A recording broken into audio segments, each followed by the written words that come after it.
Hello and welcome to Runkle of the Bailey.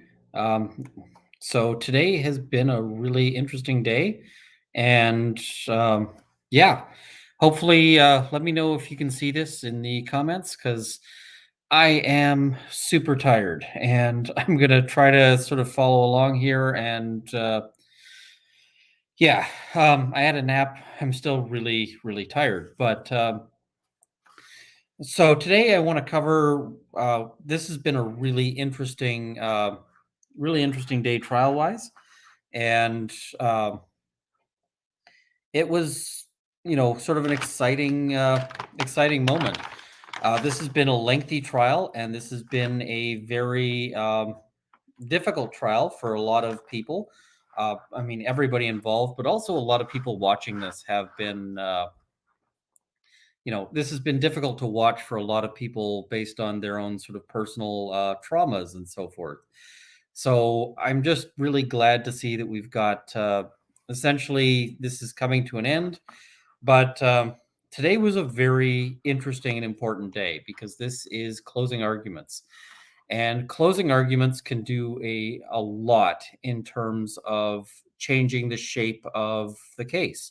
Closing arguments are your last chance, and this is the chance you have to really um, basically sum things up for the jury and tell them, you've heard all the evidence. The evidence is going to be very complicated. There's going to be a whole lot of depth to it and a whole bunch of different aspects to it.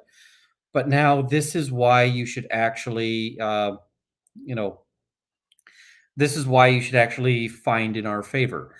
And so a good close can have tremendous impact. Meanwhile, a bad close can itself, can be much worse. This is also the last thing that the jury hears before they go off to deliberate. So today was a very important day, and there's a lot that was going on there. Now, one of the things, and I'm going to credit Rob from Law and Lumber, who's still sort of doing the tail end of his stream there.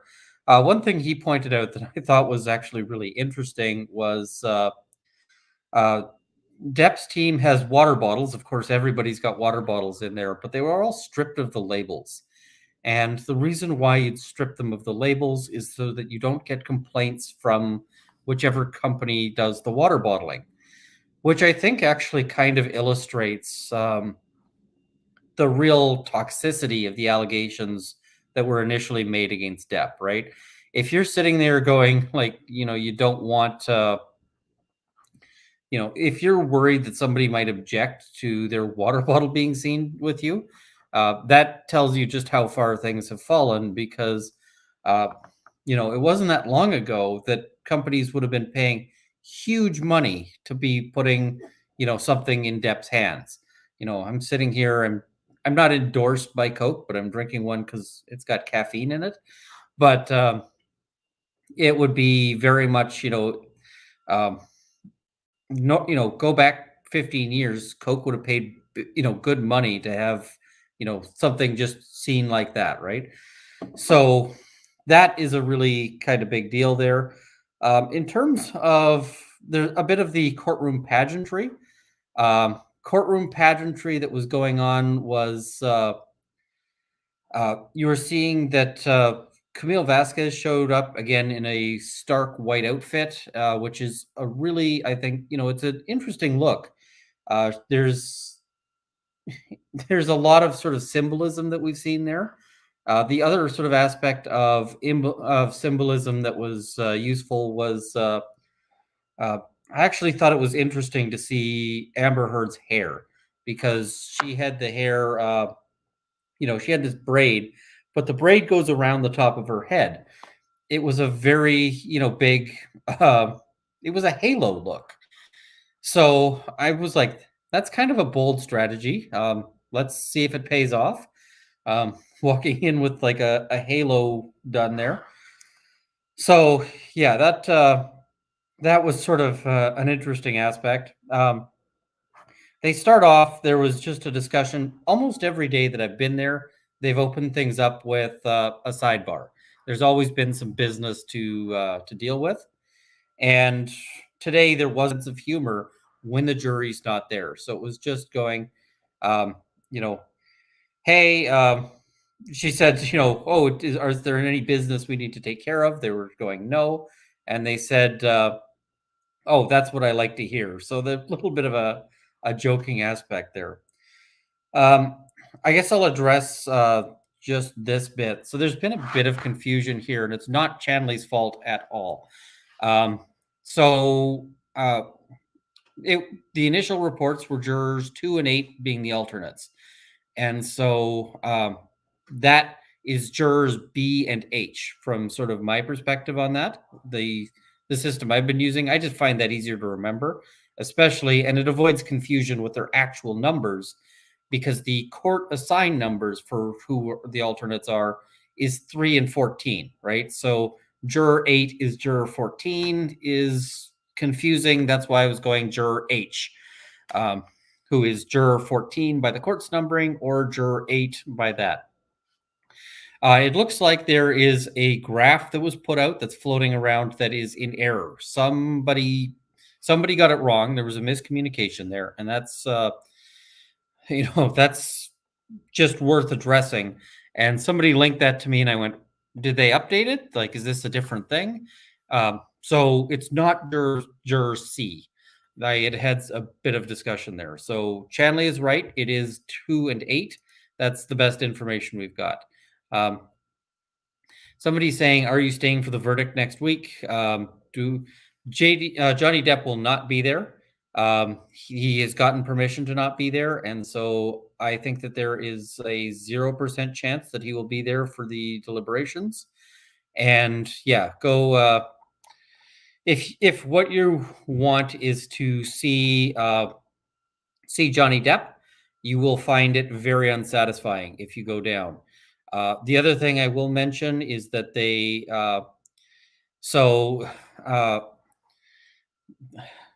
basically what they're going to be doing is they're going to have a lineup, and so people will be lining up at the courthouse just like I've been, and I can tell you that lineup sucks. That lineup is all sorts of suck because you end up sleeping on concrete, you end up getting potentially trampled, you end up with all sorts of headaches, and you might end up waiting in that lineup and just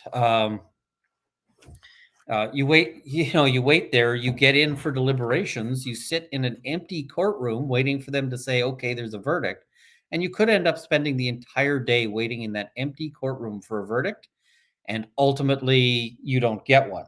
So that, I don't think it's worth it personally. I am going to be watching the verdict from at home. um, I don't think you're going to get anything by going there, so don't do it. um, so, what do I wish Johnny Depp's team didn't do? Well, that would be from yesterday, and that would be recalling Johnny Depp. I think that was their biggest mistake so far. Somebody's saying, I spoke up, faced our culture's wrath. If it isn't about Johnny Depp, did her speaking up cause her own decline? I don't think anybody believes that it's was not that it was not about Johnny Depp. There was a lot of questioning about about that. And just to address the jury thing, there's a super chat here. So why is the jury lineup better now? It's not. I got some new information, which turned out to be bad information. It looks like a graphics, there was a graphics oops there. And it would have been better for Johnny Depp if juror C had been kicked. And I'm going to do just a really brief rundown there. So jurors sort of from A to I, just to talk about what's going on. So juror A is very difficult to read. He's wearing a mask. He keeps things very close to his chest. You've only got sort of his eyes to track. My take is that I think he's probably involved in something technical because of where I've seen him perk up with interest. But it's very hard to read. Sort of younger Asian male. He's a tough one. But so the next one there was juror B, and juror B is I really liked Juror B in this trial because it was very difficult to read many of the jurors. Juror B was not one of those jurors. Juror B wears his heart on his sleeve. He very much was communicative. I was calling him the boredom canary because when he's bored, he just lets people know. He shows it quite clearly, and I think that he was quite pro-Depp. So losing Juror B is, I think that's a weak or a that weakens Depp's chances. That doesn't mean Depp is going to lose. I mean, lots of people on Twitter have been every time I say something is good for one side or bad for the other side, they think that this is going to, change the game. Well, if you guys have ever watched basketball, just because somebody gets the ball in the net doesn't mean that they're going to, that they're going to win, right? There's back and forth. There's no trial goes perfectly for one side and abysmally for the other. They have back and forth. There's points where you're moving, you're improving your chances for your side, and points where the other side is going to improve their chances for the other side. Even if you're like running a trial against a self-represented accused, you'd expect them to at least, make some kind of point that helps their defense. Absent sovereign citizens or something like that. But so yeah, losing Juror B was not good for Depp. Now, I had posted on Twitter. I've since deleted that tweet because it was based on confusion. But if we consider the hypothetical alternate example, Juror C was much harder to read, and if I'm pro Depp here, I'm thinking that I want to see jurors who are hard to read removed because I want to keep the ones that are uh, sort of friendlier in that sense. Somebody was asking, how did they? What is it? How did they eliminate the jurors? Well, this is actually kind of interesting. It's random. Now, it's random, but if you watch the Rittenhouse trial, they did it randomly at the end of things. Like at the end of the thing, they actually brought out like a bingo ball thing and actually had them choose those details. And that was how they decided the alternates at that point. But this judge has done it differently. They actually selected who the alternates were at the beginning of the trial, and those were put into an envelope and were secret. And that is that so the alternates were already selected, but nobody knew who they were, including, and in fact especially including, the alternates. The alternates were and the reason for that is, I mean, it makes sense, right? The last thing you want, because the alternates are basically there to step in for a juror. If juror number 4 and or juror number 1 or whoever else, let's say they eat some bad shellfish and end up in the hospital and they can't complete their jury service. Well, then we have a situation where an alternate would step in and then take over. I actually kind of like the pre-selection, and the reason why I like the pre-selection is that it actually eliminates one argument about potential bias. Because when you end up with one thing people will often say is, "Oh, this judge, knocked out juror H because she was pro-Depp," and that's not the case. Juror H was an alternate before anybody heard an iota of evidence and before anybody could have made any guess as to where her leanings were. So that is a thing there. I'm seeing a lot of stuff about drama in the chat. I am not going to comment on drama. I don't want drama. I'm not interested in it. There is no beef with anybody. Yeah. I think some people need to go outside a little bit. There's no, people just want to see conflict, and I think sometimes they imagine it where it isn't necessarily there.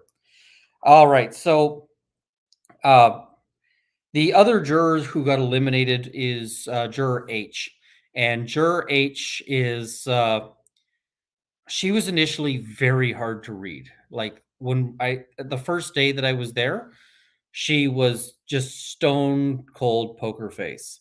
Um, and Since then, that's softened a bit.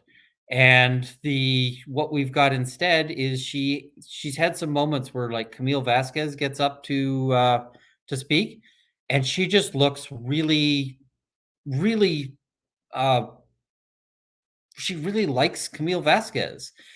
She really likes she really likes what is it? Really likes Johnny Depp as well. I've seen some very sympathetic glances from her. When she heard when they read out the alternates, there was a very pronounced expression of disappointment on her face. It was quite noticeable, and basically the situation on that is that, or at least my read on the situation on that is that I think she was trying to deliver on the Justice for Johnny Depp hashtag. That was something that she was trying to address. Now, I also just want to note here in terms of super chats, I'm going to try to address super chats with questions. I will be reading all the super chats, but I'm super exhausted. I have been sleeping outside. I've been sleeping on concrete. I got a couple hours of sleep in an actual bed. That feels like a wonderful luxury at this point. But I'm not going to be able to cover every super chat tonight. So I'm just going to try to answer some questions. I will read all of them, and the ones that have questions that I don't get to at this point, I will get to in a catch-up stream. I can't stream until 3 a.m. here and live. So that's where we're at. The catch-up stream, I'll address the ones that have questions. If they're just sort of comments for me, I'll leave them out just to sort of get through all of that. But I will read all of them. I do promise that I will, read all of them. I see a lot of requests here for slow mode, and so I'm gonna switch that on here just to keep things maybe readable. All right, so that should hopefully be on now. I also think that it would be really disappointing. I mean, if you think about the perspective of a juror, you've been there for 6 weeks, right? And 6 weeks is a long, long time. Especially, I think they get paid some pittance for being there. Keep in mind, they set these rates for like what jurors get paid per day, and they're set in like 1920s dollars, and they never actually update them. And so you end up with these things where we're like, we'll pay a juror $30 a day to be there. And $30 a day might have been good money back in like 1920, but it's terrible money now. You can earn, so most people, especially if you've got a good job, if you have a good job, $30 a day is not what you're, losing out for being there. So the financial impact of, doing, and I say $30, I don't know if it's actually 30, but it's never enough.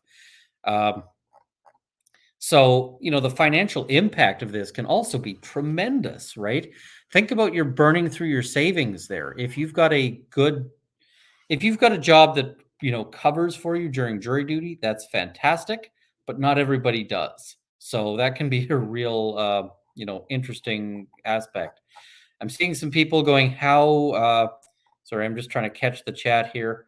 How jarring was it in court today with the Amber Alert? That was one of the more extraordinary events. It was pretty jarring, and that's a very difficult sort of thing for a lawyer to deal with, because you've got this. You're trying to do your close, right? You're in the game, you're focused, and then there's all these alarms going on, and you got to keep going through it. And the alert was actually kind of worse than most interruptions because, like, let's say you've got somebody in the back row, their cell phone goes off, and um, I'm not sure if it was an Amber Alert or a tornado alert or whatever else, but it was just a this alert, and phones get those signals at different speeds. So instead of it just being like one phone ringing, it was a rolling pattern of them. Had your phone rang in the courtroom, they would have thrown people out. Today, they were not screwing around. The bailiffs were very much they were they had no sense of humor left. They were on their last nerve, and they had basically said, like, listen, in the past we've given people warnings for talking, and if you are chatting today, we're not going to give you a warning. We're just going to tap you on the shoulder and out you go. So, but the judge sort of laughed it off. She's like, "Hey, what can we do?" But this is why I had my phone off during court, not silenced, off, because those alerts can, cut through the silencing mode and so forth. So, if you're ever in a courtroom, it's a good idea to turn your phone off. Although, as counsel, sometimes you have your phone on and sometimes you use it. So yeah, that is that. I see somebody saying that they suggest the Mason Pearson bristle brushes for my main. Um, okay, I what is it? I have a shaving brush that's Badger, but I'll have to look at that. Somebody says, were the alternates chosen by random lot before they were put in envelopes? Absolutely, they would have been chosen randomly. They're not picking them based on eyeballing things. There is no. They don't want to have any opportunity for bias. This is a pure random thing. I suspect it was randomly done by number before they actually knew who any of those numbers were. Somebody's saying, don't jurors in Canada get $50 a day? I think that is province by province. So, yeah. Uh, so, all right. So I'm just going to look. The first thing I'll talk about is, before we get to sort of the closing, is we'll talk about the instructions. Because, of course, the jury's been sitting here for the whole time. And this is the first time they actually get told what their job is, like how they're supposed to do it, and think about that, right? They've been sitting there hearing all this evidence, and they haven't been told what the actual test is that they're going to be applying. And that's intentional. That's because they don't want the jury sitting there and basically framing the evidence and holding it up against this test. They don't want them sitting there and saying, and just kind of applying it to the test. They want them to take in everything and consider everything. They don't want to do anything that is going to cause the jury to to think about it. So, or to not put full attention on it. Somebody says, if earlier dismissed jurors weren't alternates, wouldn't that mean more than 2 alternates were left at the end? There were initially 4 alternates, but there's now 2. So I guess that yeah, I'm not sure how exactly that was narrowed down. I suspect just the people who left were alternates, but I'm not certain.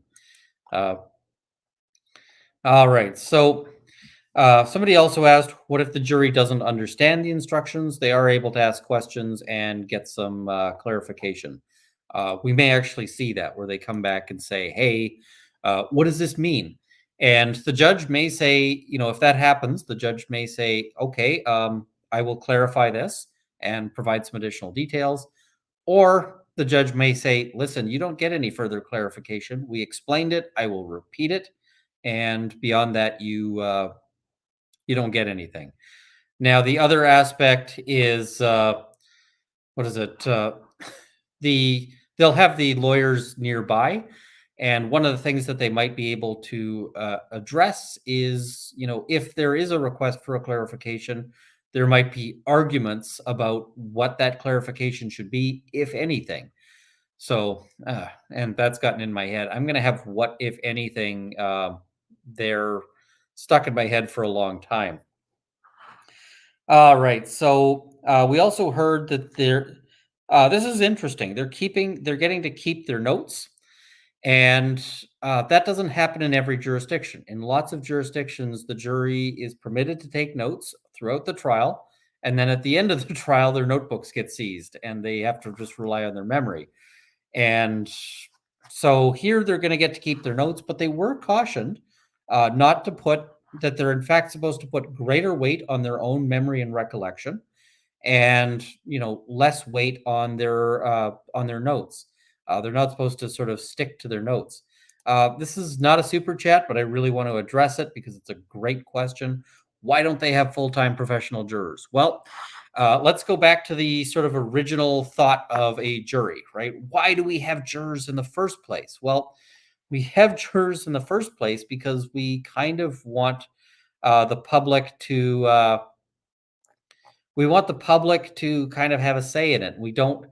What was sort of the concern is that there might be show trials with the government sort of running things, and you go up in front of this judge that's been picked by the government, and that maybe you don't trust them because they're a government agent and they're just delivering convictions. Now, I think Canada and the United States have a good tradition of independent judiciary right now, but or at least at the lower levels of court. I'm not going to comment too much on sort of higher levels, the but you can say, like, I don't trust I don't trust the government, I don't trust the thing.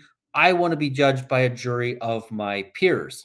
And so you don't want to have professional what is it? You don't want to have a professional juror, because then the government is going to pick the pool of jurors, right? And they can say, well, listen, we're not going to have any jurors who are inclined towards acquittals.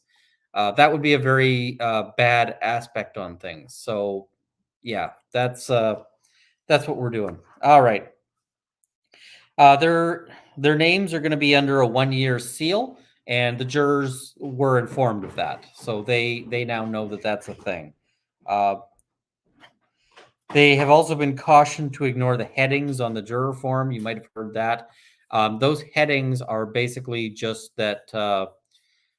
Essentially, jury instructions are assembled together out of model jury instructions and so forth. And sorry. And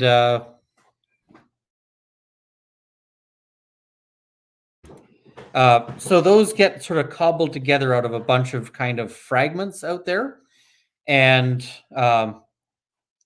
those fragments basically end up being assembled together. So that's all those headings are, is basically, this is model jury instruction 12. They don't want the jury trying to decide what 12 means. All right. Sorry about that little bit of muting there. I had to, chat briefly with Rob there. He was just asking a question. All right. So,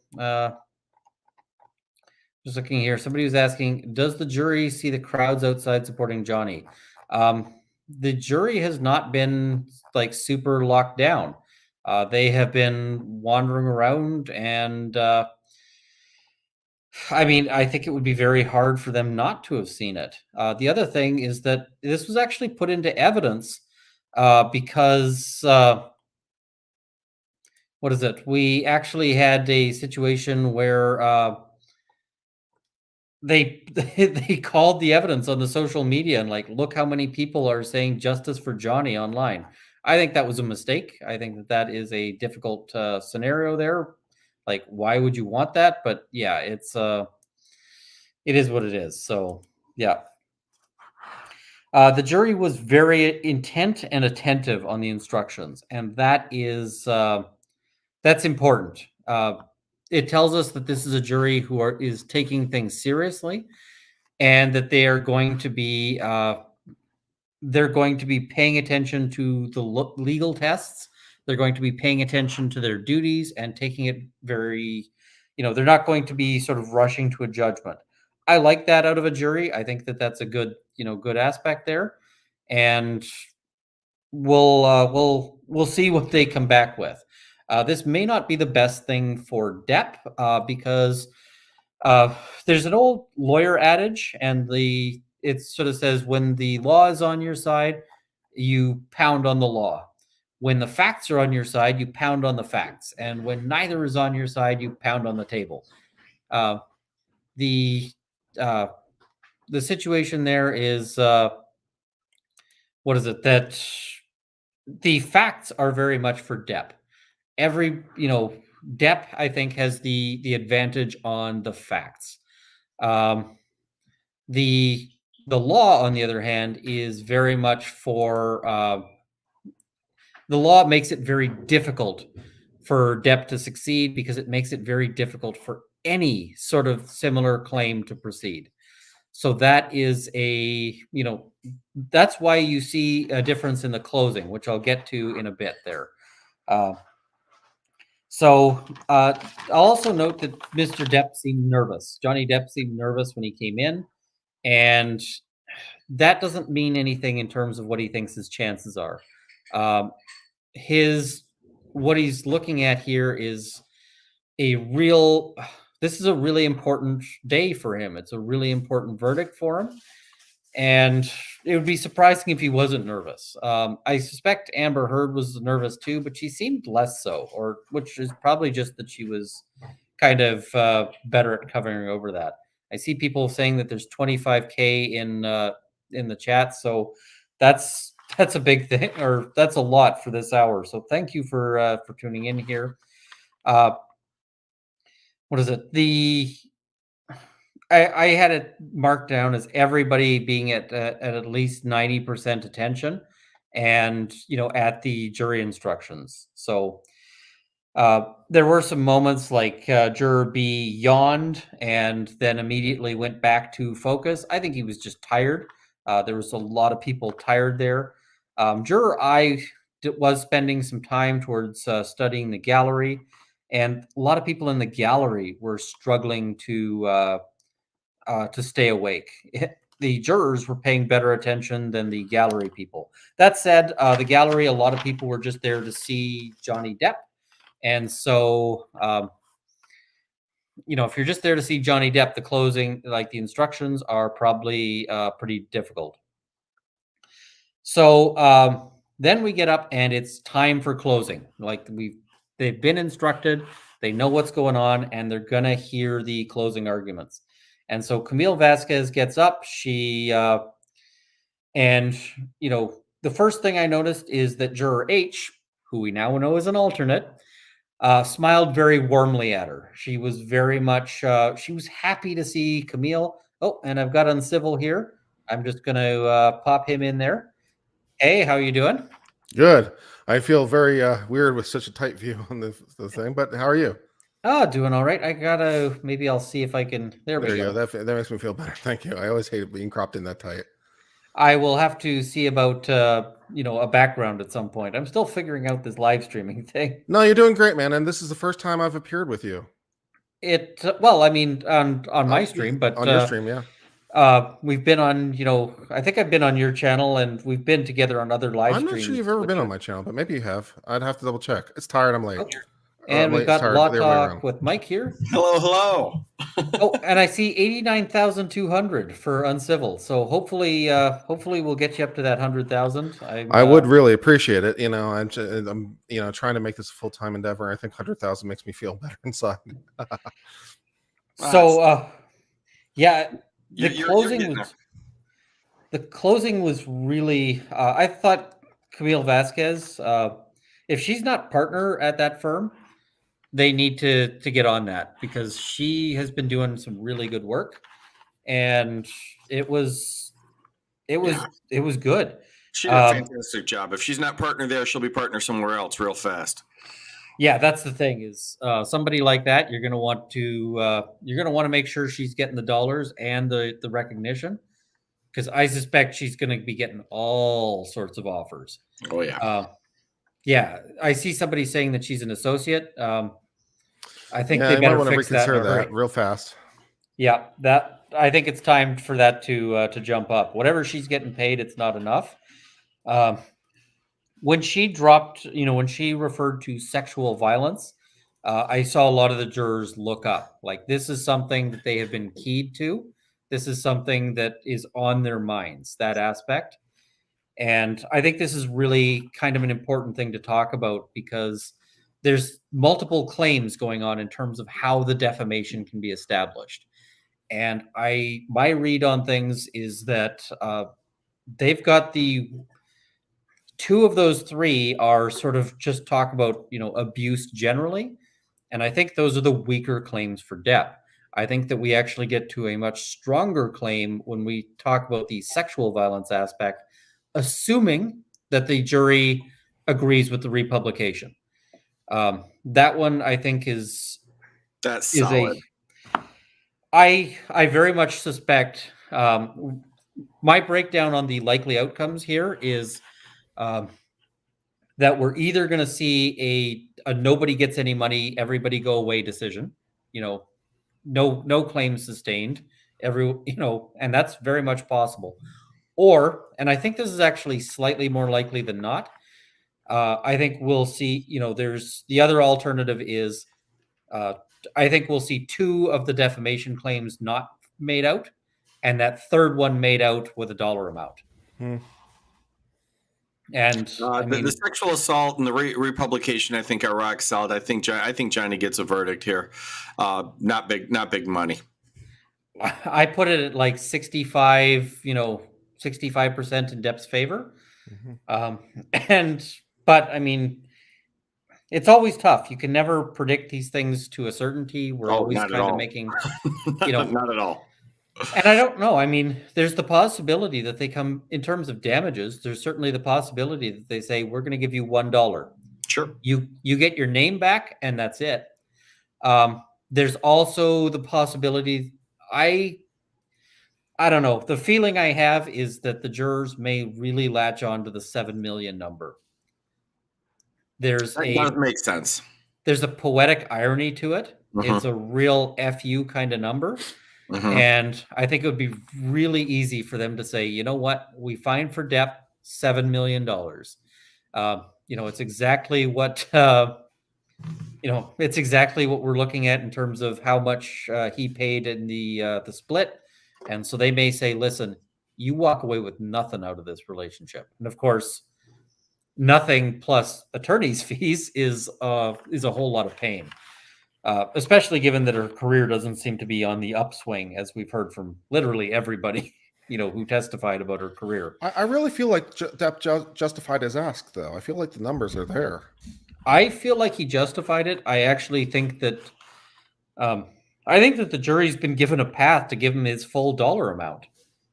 Like, if they want to, I think that they can easily sit down and say, we're going to write a $50 million check. But I don't know that they will. So, yeah. No, the factual basis is there for it. They had good testimony supporting that. Yep. It's hard to say. Like, it's really hard to predict here. And I mean, I'm doing the best I can with sort of reading the jurors there. But at sort of 9:30, something in the gallery was really grabbing juror I's intention or his interest. And I couldn't figure out what it was, but he kept looking very intently at something in the gallery. It might have been the bailiffs, because today, as I mentioned before, the bailiffs have been, they're out of patience. Everybody was on their last nerve. They were warning everybody to, that there'd be no sense of humor on anything. And basically that, what is it? So there was extra court security there today. I don't know where they were bringing them all in for, but there was no place where you weren't being watched. And so he might have been paying attention to that aspect. I see somebody saying Depp's team should have asked for the full 7 million and say that they will donate it. That would actually, I think, be inappropriate to tell the jury what you plan to do with the money. I suspect that would catch an objection.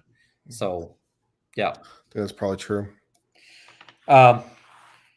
There were some really good moments. Camille Vasquez had the audio to play, and the audio to play was a big help in their favor. Juror G had his eyes closed during the whole escape the fight dialogue, like that. You always just want to escape, Johnny. That thing. Mm. And Juror, it was a different kind of eyes closed. He sort of he was leaning back with his eyes closed, where normally what he's been doing is sort of leaning forward. He does this thing where he leans forward and is listening intently. This one looked like he was actually a little disturbed by it, and he was kind of leaning back with his eyes closed and seemed like he was finding it to be quite hard to listen to. So Juror C looked up at, sort of stood up straighter and looked up at the mention when she said, and they will even go after his children. That seemed to resonate a bit with Juror C. It was a good line. It was a powerful line, and I think it landed at least with that juror. Juror E is a hard read. Juror E is, this is a jury that is super good at the poker face. I feel like this is the poker face champions of the planet, but she's really tough to read. About the only indication I got from her was that she tilted her head to one side at about sort of 9:38 on the court clock there. The tape that was played, the punch versus hit, Juror H seemed visibly disturbed by that. Now, Juror H is, of course, an alternate. That's what we've learned, at this point. I think she would have been a really strong juror for Depp, especially because my read on her is that she's somebody who doesn't take a whole lot of crap. I think she'd have been somebody in the jury room who would have been there to argue for her position, because juries aren't just like, they're not just like playing cards, right? Where they're all sort of, just kind of a random item. There's a jury dynamic. There's a very strong discussion. If you think about, you go out with your friends and you have to decide which restaurant you're going to go to, there's probably certain people in your friend group who more often than not get to decide where they're going. And so if they like tacos, you probably eat tacos more often when you hang out with them than other things. That's something, that'll be going on in the jury room. And some of those jurors seem like they're maybe more likely to be pushed than others. I think she wasn't going to be pushed. I think she really would have been arguing. So I was very sad to see H go, because it wasn't the worst case for Depp scenario. The worst case scenario for alternates would have been H and I. Juror I is, I think, very much pro. Well, I was going to say pro Depp. I don't think he's pro Depp. I think he's anti Amber. Good enough. He visibly dislikes her when she gets up to testify. He rolls his eyes. He gives her side eye, but he also dislikes Amber's counsel. He will, lower his head, and I think he's been sleeping some of the time when they've been talking. He, rolls his eyes. He gives them sort of contemptuous stares. Rob and I kind of differ. I think that he might be there with a very strong, he might be somebody who goes in is just like, I hate Amber, I'm not going to move. And if so, that's a really great thing for Depp, because if you've got somebody who's an absolute rock and will not budge that's on your side, well, great. I mean, you can either get a win or force a hang. That's fantastic. But I also get the feeling like he is a situation where, he's somebody who could very well just be wanting to get out of there. It's been 6 weeks, and so he might be just kind of feeling like, you know what, I really hate Amber, but so long as she doesn't walk away with any money, I'll take a no money draw and just leave. So it's tough to read. I think he might be willing to hang it over. I'm sure that Depp should get money. But Rob from Law and Lumber has also been watching him and has the different take that he might be willing to fold. So that is tough to say. At about 9:40, they went to the cackle tape, where Amber has that really weird and disturbing, disturbing laugh. Yeah, it makes me very uncomfortable. Yeah, that was a really, that's a, such a strange, strange sound she makes, right? It's evidently mocking. I kind of feel like this would make a really good Halloween like track. If you played this, you could probably scare the kids off your lawn.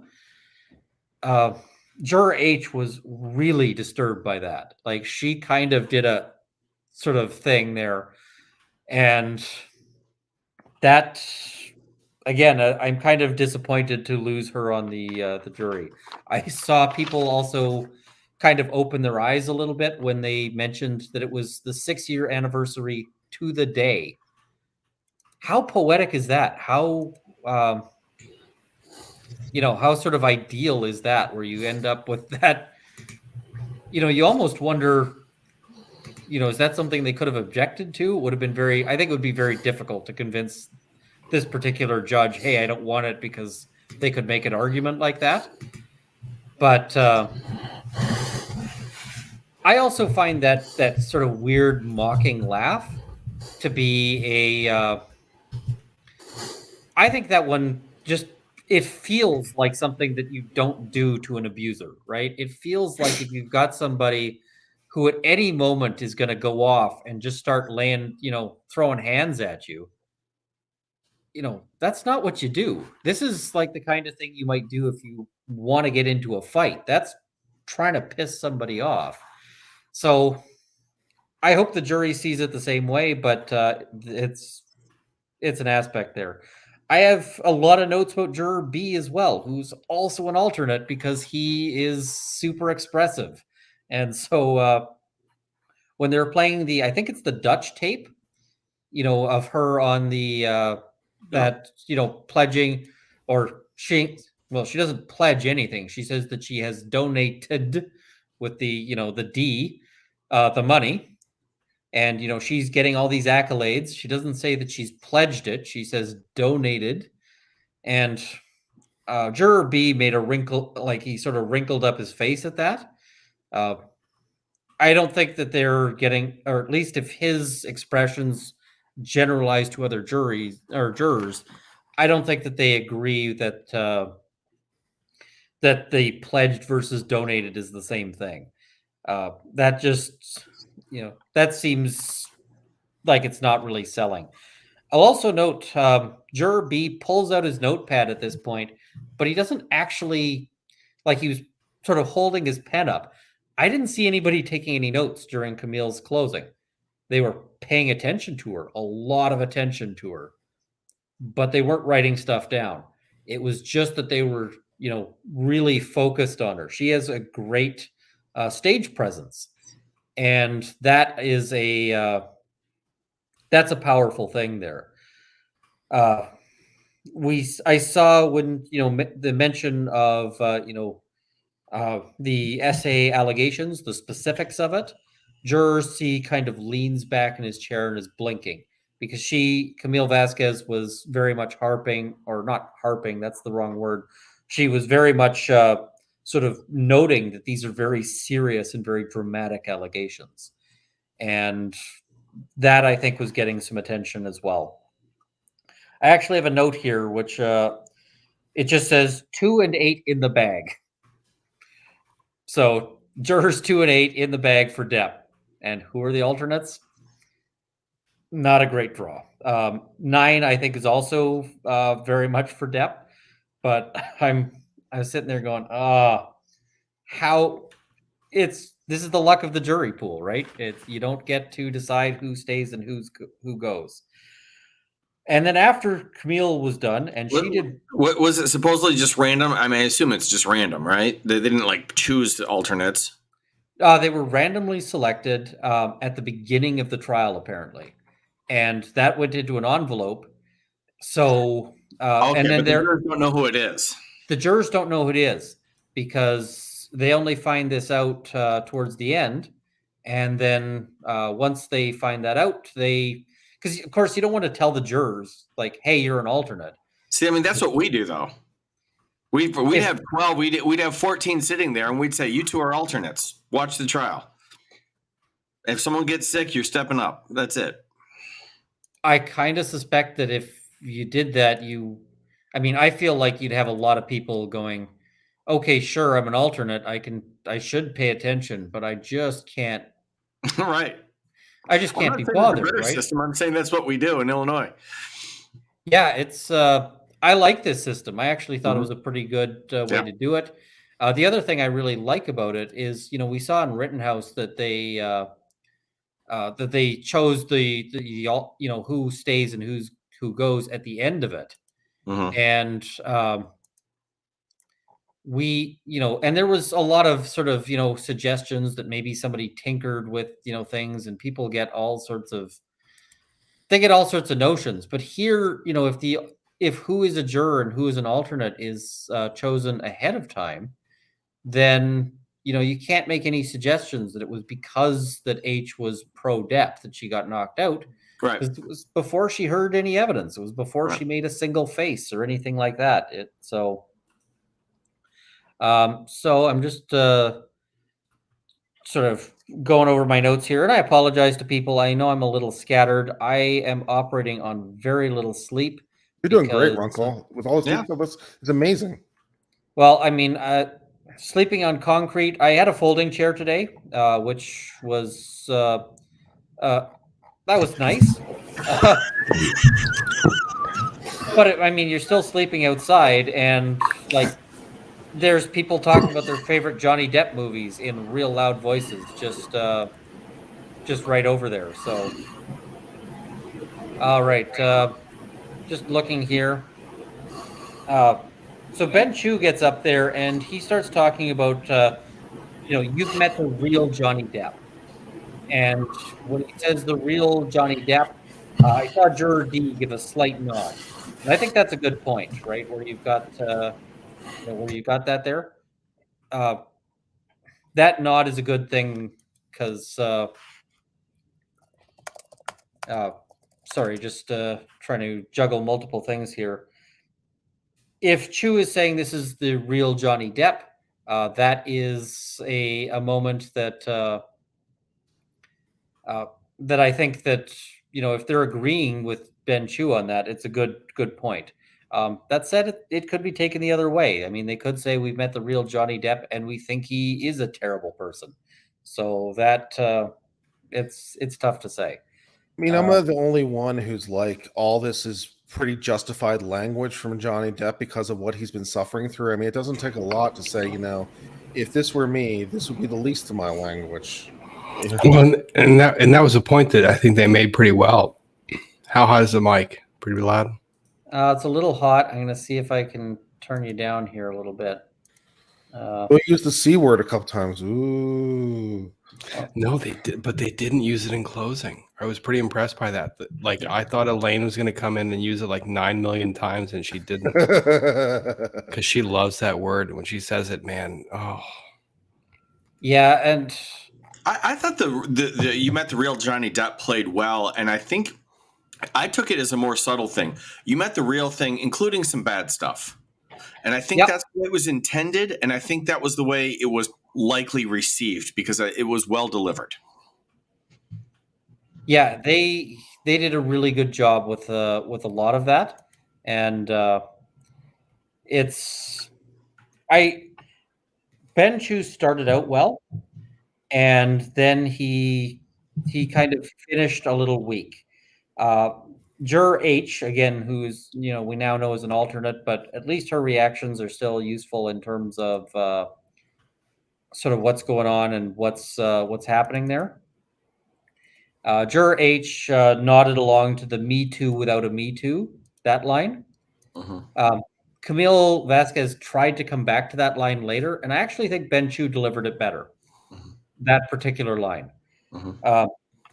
But then we ended up, and there's this interesting moment right after that. We see there's an objection, and there's a sidebar.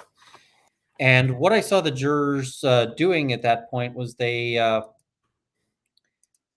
sort of started stretching, and they started kind of adjusting their seating. And I actually, I take that as a good sign, because basically this is the point. This is the first point where they're actually, and we're bringing Rob back in. This is the first. It really indicates that their attention was grabbed. And, now that there's the sidebar going on, they're going, I guess I'm kind of uncomfortable. I haven't moved in a little bit, and they're sort of adjusting themselves. They were paying a lot of attention to that. So they had that first sidebar, and then we get this fun objection, because Rottenborn gets up and says, objection, that's not what she testified to, which isn't really how they should be doing an objection at this point. It should be objection. Let's go talk to the judge. Let's turn on the white noise machine. And it was a real bad play, because Ben Chu gets to go, that's exactly what she testified to. It was a real baller move. And and you've got the judge going, overruled. Yep. So they had this. It's a fair response to a speaking objection. Yeah, absolutely. Yep. And I mean, Rottenborn screwed up doing that. He should not have, he shouldn't have done the speaking objection. And if he hadn't, then you wouldn't have the situation that we've got, that we had. But the jury gets to see him say, that's exactly what she testified to. And the judge basically says, yes, it is. It totally was what she was speaking, what she testified to. I particularly like when he did it the second time, and then Chu said, well, they're still up to it. They're still up to the same tricks. I thought that was a cute, witty moment. Yeah, it's sort of tough for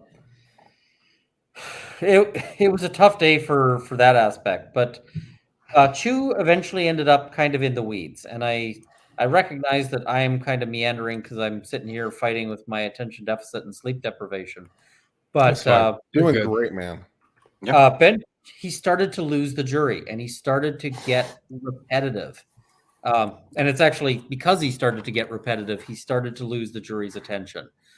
And, the jury had been laser focused in the instructions. They'd been a little less laser focused, but still focused when Camille Vasquez was talking. And I say a little less, I mean a little less. Ben Chu, they started to wander, and he was having a tough time kind of bringing them back.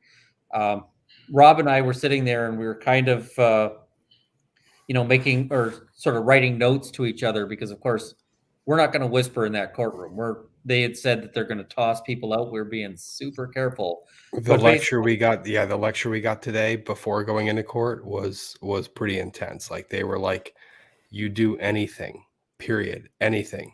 We will yank you, pull you, kick you. It was. Yeah. So, I mean, I think I see some people in the chat going, why am I bashing Ben Chu? I'm not bashing him.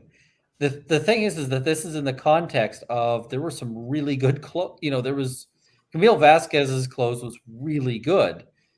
Most people's, lawyers are not perfect robots. The standard is not perfection. And, it's expected that you're going to lose the jury at least at some point. This is a trial where a lot of the lawyering has been really top notch. A lot of the lawyering has been really exceptional, to a degree that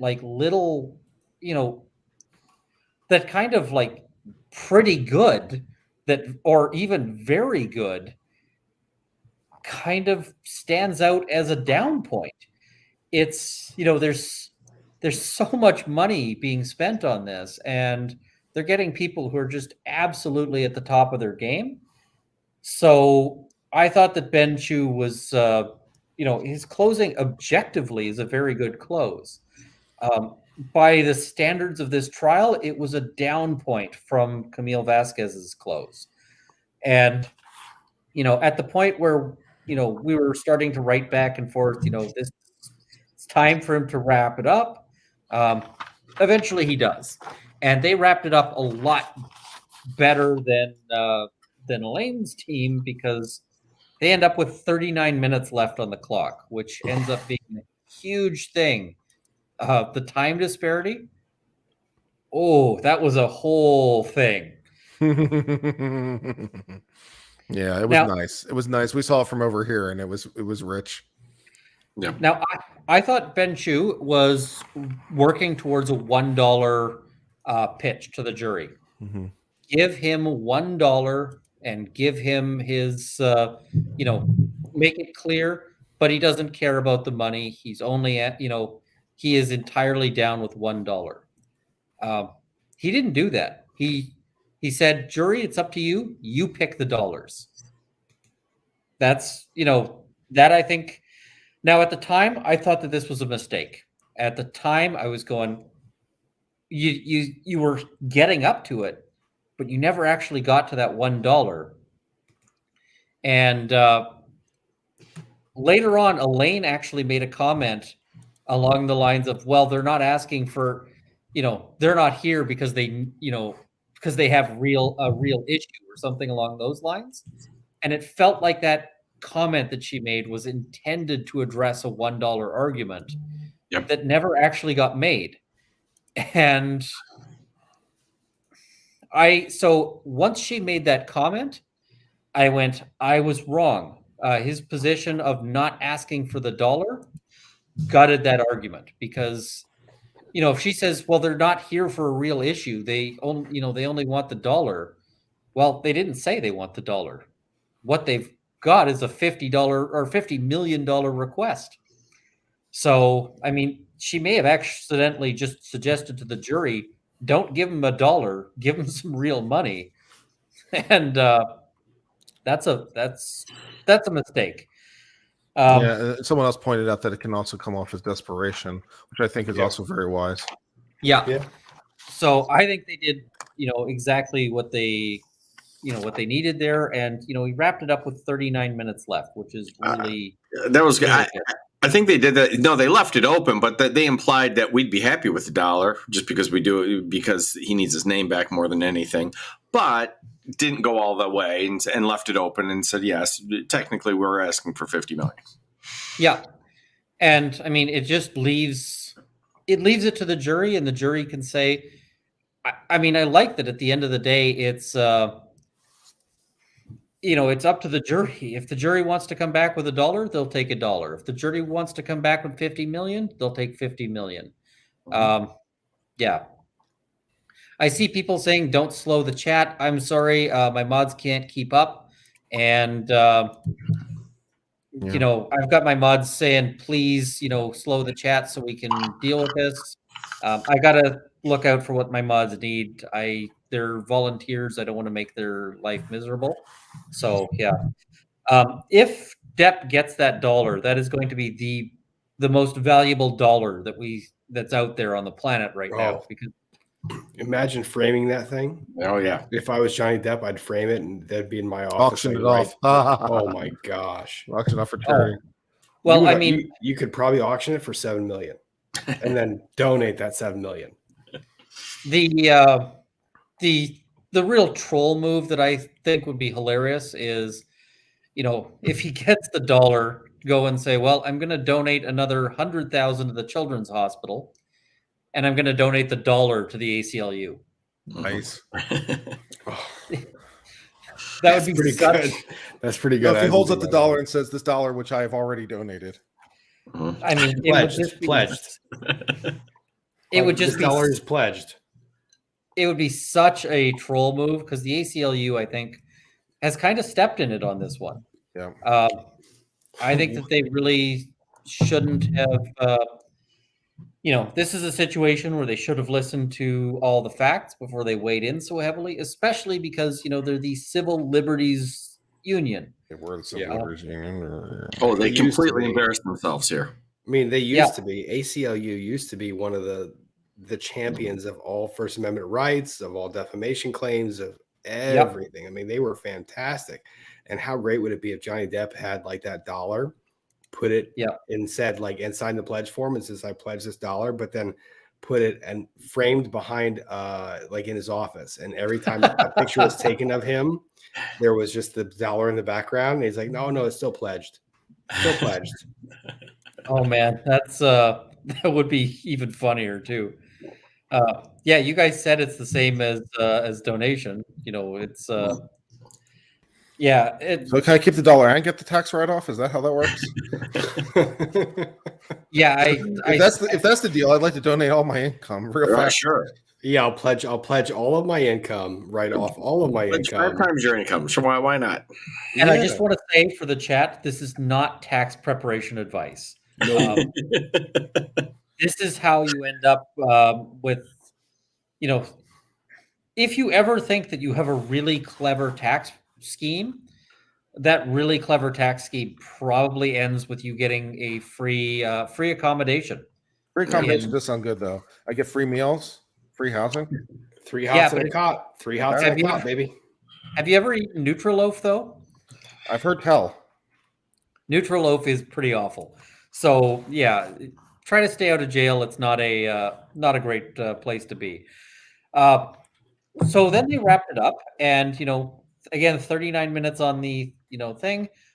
Rottenborn gets up, and I'll admit, Rottenborn, I find his demeanor, or I find a lot of his swagger on this one kind of off-putting in this particular context, because like I think Depp is the wronged party, and when he comes out with this swagger and that, I kind of like feel, hey, you should have a little more humility. But I will note, if you're not in agreement with me, if you're thinking that Heard is the wronged party, his swagger is exactly the tone you want.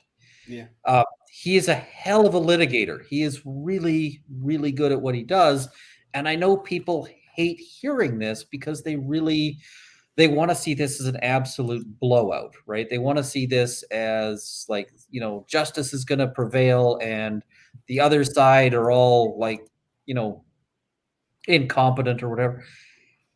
Rottenborn was coming in and he's making exactly the argument he needed to make. I've been making this point on several streams beforehand, which is for them, the path to victory, and victory at this stage is a $0, everybody walks away with no money draw.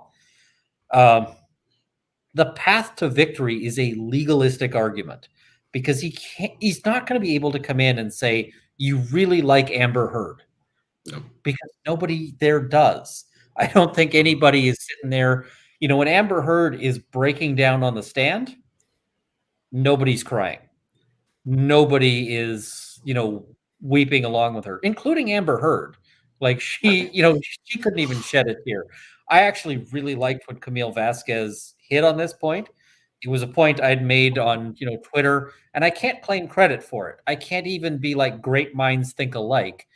I can sort of be like, I am, playing on a toy fiddle as she goes off on a Stradivarius. Mm-hmm. But, it was really good that she said, you heard her acting coach say that she can't shed a tear when she's faking it. You didn't see that was good. I was like, I love that. And I've been saying that. And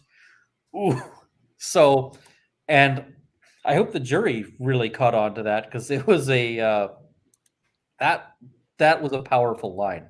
But for Rottenborn, like for the situation on defamation law, is that these cases are so hard to make out because the test is so difficult that essentially you have lost when you walk in the room. And it's a really good day if you can change it to maybe a win is possible.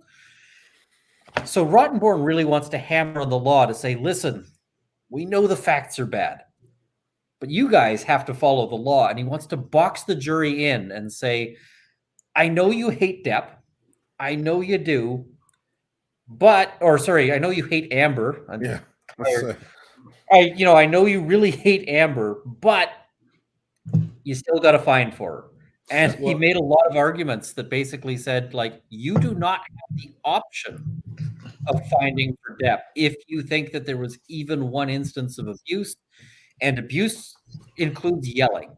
Abuse includes wrecking her art. Abuse includes making a face at the wrong, like, I think he might have gone a little too far on that because Yeah. I kind of got the feeling He like, did. He started saying like property damage. Like if you damage property, that's abuse. And I'm like, It's a good argument, and it's one I would make if I was in his shoes. However, it does not address the SA claim. It just doesn't. They make one claim.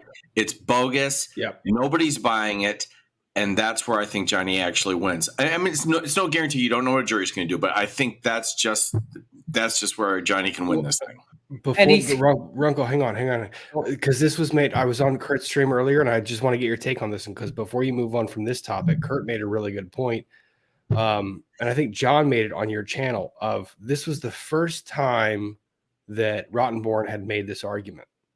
It was not made an opening statement. It had not been made at all during the trial. The strict defamation, like First Amendment, this is boom, boom, boom, boom, boom, protected speech. It was the first time this came out. What are your thoughts on that? he explored these themes in his opening.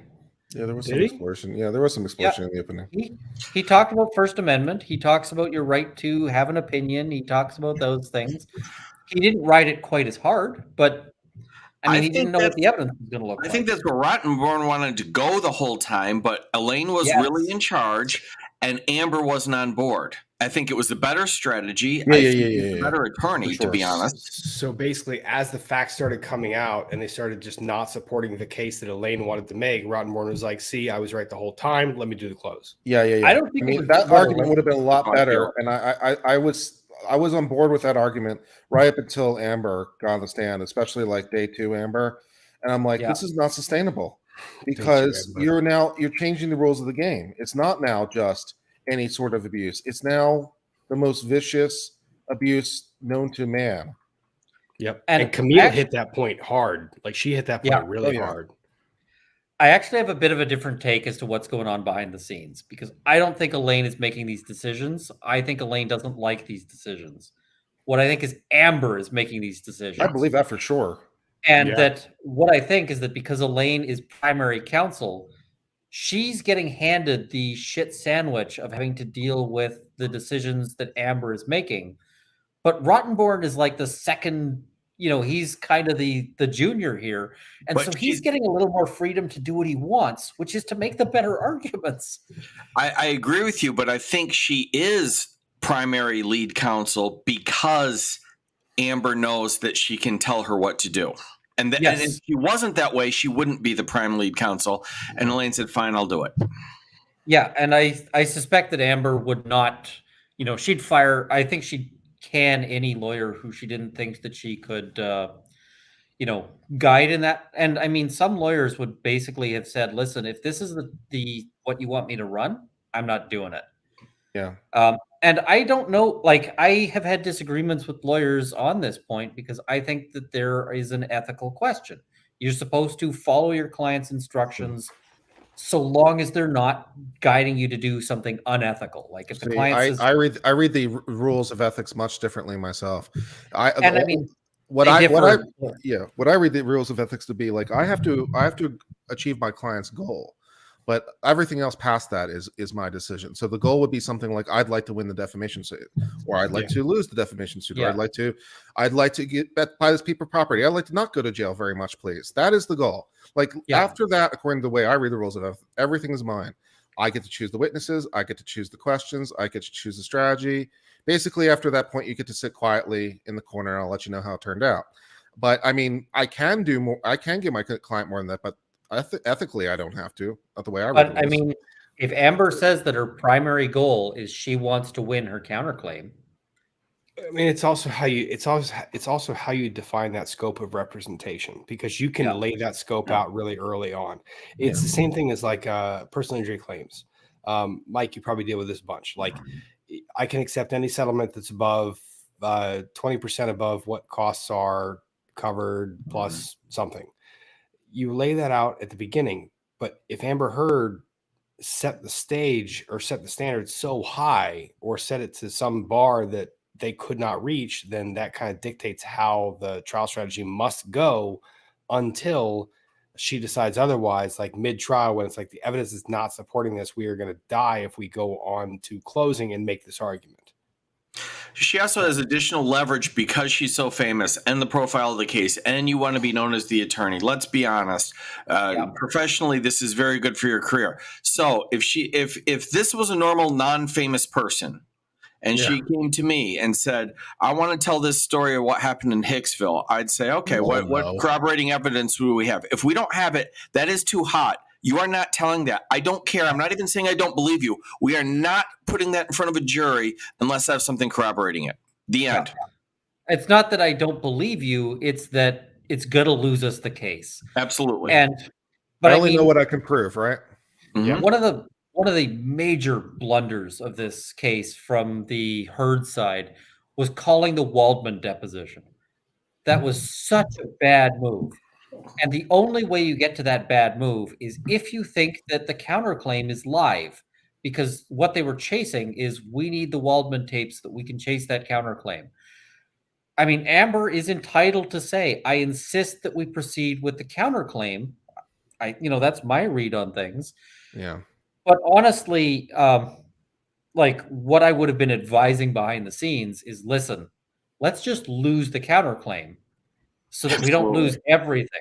Because, and that's where I feel that Amber is running too much of the show. I suspect that she's getting much better advice behind the scenes and is just saying, no, that's not what we're doing. I agree. And I feel like Elaine is really getting the shit end of the stick because she gets told what to do and basically is like, okay, I'll do that. And then Rottenborn gets to come in and say, but there's a better argument. And I think I phrased this on Twitter as saying that I feel like Rottenborn is kind of sitting there going, and I could have won this case too if it wasn't for my meddling client. Yeah. Well, the only way I'm doing this is I'm getting the money in advance. I'll tell you what. This is not one to take clients who don't pay their bills, and I'm like, if you want me to do this shit show, I'm getting well compensated. Is the only I'm not doing this on a contingency, not with these guys. No, I'm gonna need a big ass retainer, and we're not going until I get every dollar. Right? Can we talk about two things? The Amber Alert. That was cute. Tornado. Q Thunder Goddess, because you guys didn't hear that on the stream. You guys couldn't hear from the court. We were in the courthouse, and in the courtroom there was a thunderstorm that came through. Like as Elaine was doing her closing argument, it was you could not have timed it better. Elaine's doing her closing argument, thunderstorm comes through, and just thunder just starts clapping, like, and I write down my notepad. I show it to Runkle, like, cue Thunder Goddess, and to show it over to him, and he almost died laughing in the moment because it was like, Vasquez, get up there. It's actually kind of funny because that's happened twice in this trial. Yep. And if you've got a juror who's super superstitious, jurors sometimes make decisions for really terrible reasons. And I could see a really superstitious juror latching onto that and just being like, because each time the symbolism has been in the Depp camp. Amber Heard is testifying and you get the thunder. Elaine is, giving close and you get the thunder. But you also get the beam of light that literally came on from on high to illuminate Camille Vasquez. Like, if you put this crap into a movie about a court proceeding, awesome, people would just be going, come on. Like, speaking of beam of light, there are 39,000 of you in the chat right now, and I see 8,000 likes on the live right now. So if you're here, you are here to watch Runkle do his Sleepy Runkle breakdown, which is a new thing. We're going to do Sleepy Runkle breakdowns. Hit the like button, subscribe to Runkle, and then subscribe to this guy Uncivil up here. I think he's about to break 90,000. I'm looking at this number, and it seems to be updating pretty quickly. We are at 89,800. So just a few more subscribers, and we're going to get Kurt to 90. That'd be nice. Finishing nice at 90,000. I'll take it. Yep. Subscribe to Law Talk with Mike. Subscribe to Runkle of the Bailey. Let's keep Runkle sleepy and talking forever because he's the best Runkle that ever existed. He is the best Runkle that ever existed. Seriously. So, continuing on with Rottenborn, Juror F nodded a bit at the burden of proof comment. And I mean, that's something that he's going to be thinking about, I think. But one moment I noticed was Juror G, and Juror G is Rob and I have agreed on this. He's our pick for who's the likely foreman on this. F or foreperson. G. G. Yeah, G. You're right. Yeah. You're right. He's been. I've called him Captain Attention Span. This guy has been paying it like he is. Even when he's bored, he keeps his head up, and he's like sometimes he gives you a sign that he's not as interested in something, but when everybody else has been tuning out, he still is at least giving 40%. He never goes down below 40%, but he's usually at like 80% or higher in terms of his attention. He started blinking real rapidly when Rottenborn said, "The Constitution is designed to protect what Amber Heard did." And he was sitting there going,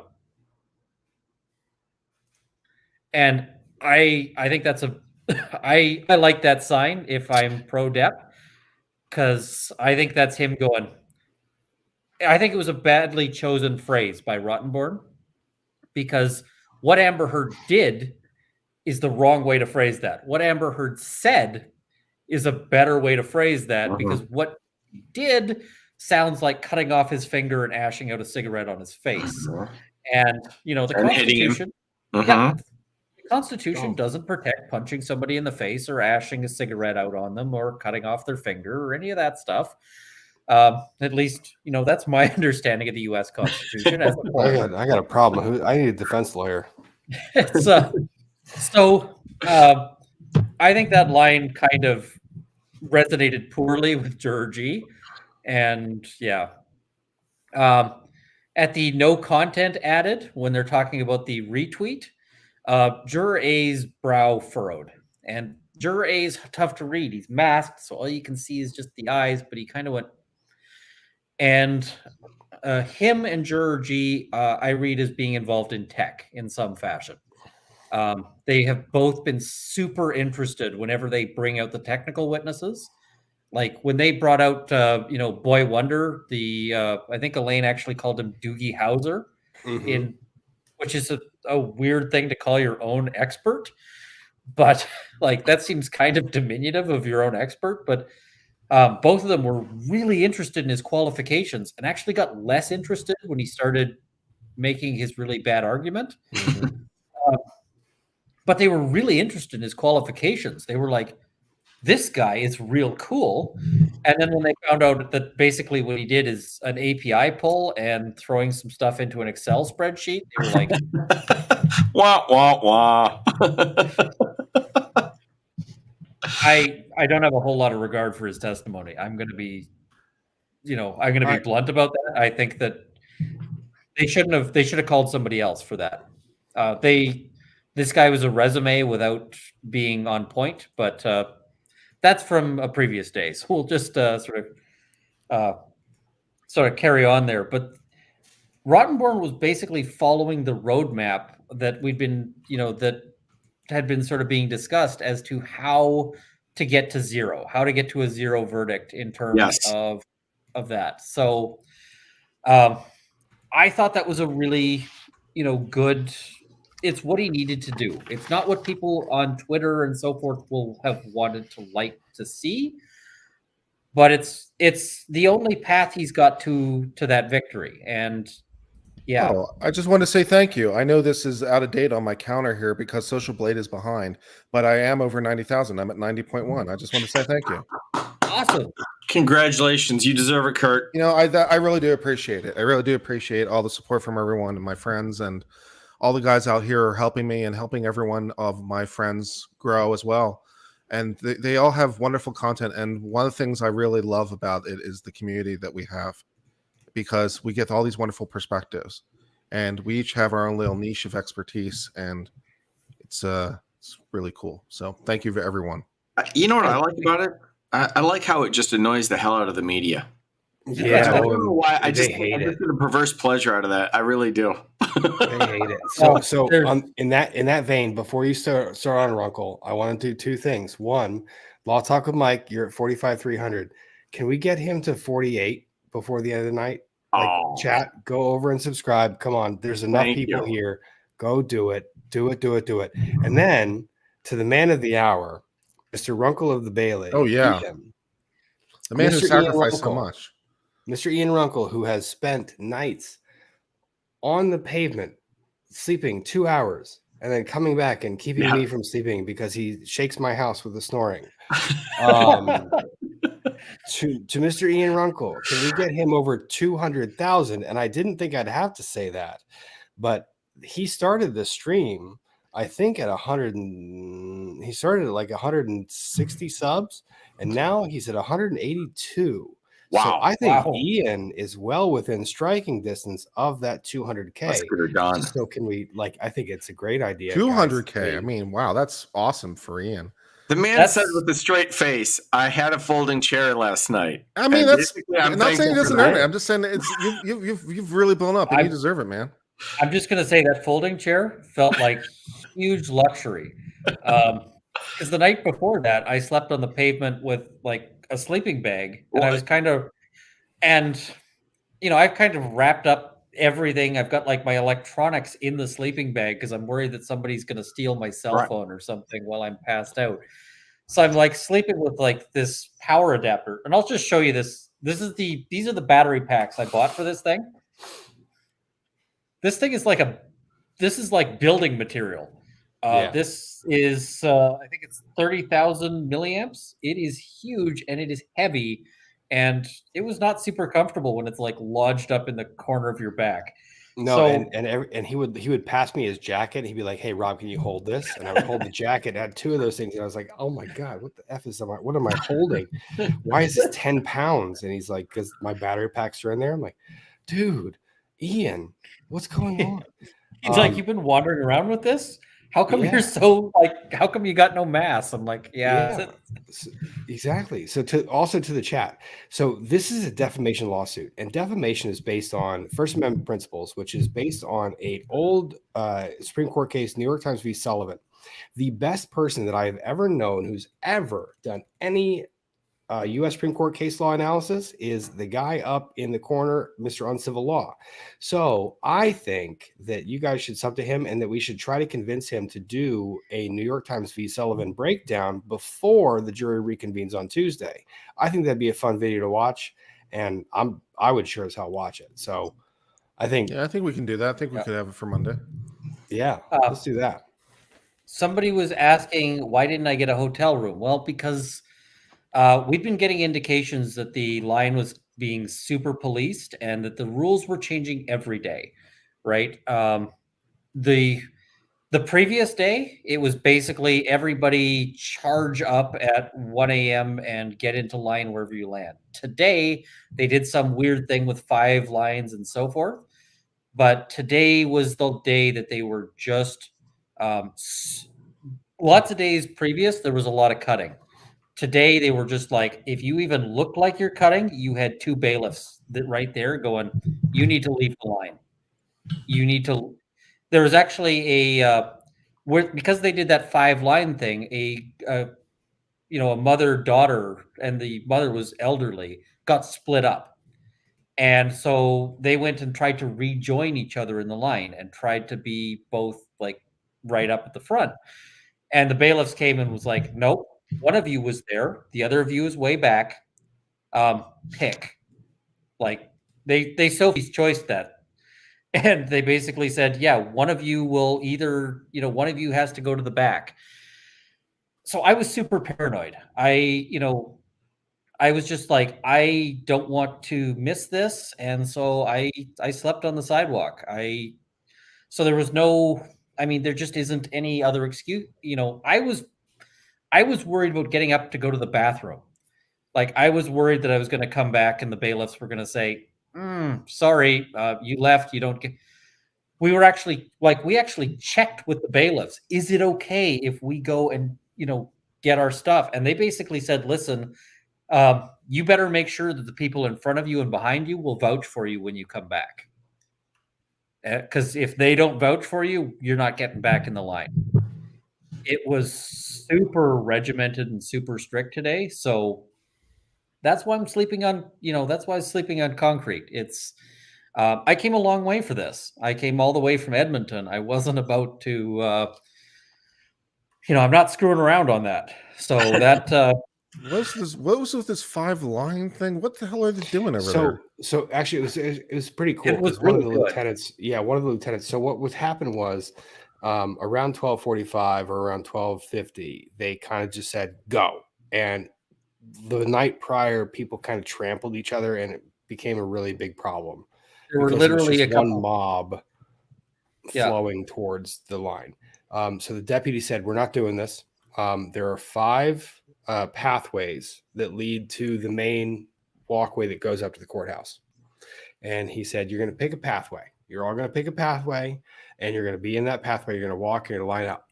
And everyone ran to the first pathway, the one that's closest to where the line started, right? So everyone ran there. Well, one of the people that like follows me on Instagram, shout out to Ina, she's in the chat. So thank you very much. Yep. She actually DM'd me and she was like, "Hey, so just FYI, sheriff chatted with me. They're going to do five at a time from each line." So I was like, "This, please, I'm trusting you. Is this okay?" And I started walking and walked up, and I texted Ian. Ian started walking. We spread the line out between the 5 different categories, and they went from the top, which is the smallest line, and they did 5 all the way down, and they walked 5 at a time along the wall until they had the line lined up, and it was 100 long. It was probably the most organized because when you spread that stream of people out, you're no longer creating that bottleneck and that stampede action. So they really did do a good job of making it a lot safer for people. And the other thing, I actually, so everybody was rushing the line that was closest to where they usually started the line. And I was kind of carried by the crowd to that point. And I actually was having trouble getting out of there. I was trying to follow Rob. And like I was getting pressed to the point where I was having trouble breathing just because there was so many people pushing together. And I literally was like, let me out, let me out. And people only sort of cleared space because they figured that if I leave, they're ahead of me in the line. It was like the amount of people and the amount of interest is something that was actually creating safety hazards. There were the previous day, there was, when they did the charge, there were people who fell and got stepped on. And thankfully, nobody went to the hospital, nobody anything like that. But it's a situation where somebody certainly could have, if they get stepped on and their head gets stepped on or a hand or something, that crush, that pressing crush. Did you know at some point, what did it settle down? Like, okay, so we do this and then we define a line. And then is it like, okay, everybody go, you're not going to make it. Is the point where it mellows out? There are at least 3 or 4 people who will fight and argue, and they will stake out a position that's like outside the line until the line starts actually queuing up at 7 a.m. And it becomes very, very tense. Last night, bailiffs finally came over to this group. They got divided because last night with the 5-line thing, every group got divided unless you kind of knew ahead of time what was happening. And we were insanely lucky because we got the tip and moved up where both Ian and I were like in kind of the back-to-back all the way up at the very top where there was 10 people in this line because everyone thought that this line at the very top was going to be the last one picked. Yeah. But when we started filtering down, all these other families and groups were all divided. But by dividing everybody like that, it created an equal incentive because everyone was divided and everyone knew that if you gave a seat up to somebody, it was pushing more people back. And the sheriffs finally were like, we're not doing this anymore. It's the last day of trial. All of the Fs that they had in their back pocket to give were no longer available. They were kind of like, if you want to mess with me, I will throw you out. They threw several people out, and the people that were like, but I was with this person before, they said, one of you can stay, one of you can go. Yeah, it was just tough. And I mean, it does quiet down a little bit, but what we saw in previous nights is that you get the lineup that forms at 1 a.m. This is sort of the official lineup. And then you'd get people wedging in there. And that was always an issue. The one day I didn't get in because I was about 70 in the lineup, and something like 45 people had to have wedged their way in just at the last second, because I ended up about 15 people away from being able to get a wristband. Wow. So, today the bailiffs were like, you weren't here. You don't like, and people were coming up to talk to somebody, and they were just being told, get back. Oh, You can't and even. the new thing the sheriffs did last night was they were like, you sit and you get in. Yeah. Like it was the first time in the entire trial where they had basically said, you need to be sitting here. We're not going to do the swap out thing. And they were like, if you have been sitting here, I will give you a wristband. Yeah. If you have not been, I will not. It was the first time they had done it. But yeah. Anyways, that's the line stuff. The chat is blowing up. Runkle, let's get you All back right. on topic. Closing. Okay. Where'd you leave off? You left off at Rottenborn, and Yes, you were moving on to rebuttal, I think. So, Rottenborn had an argument about how this message couldn't have been sent in flight.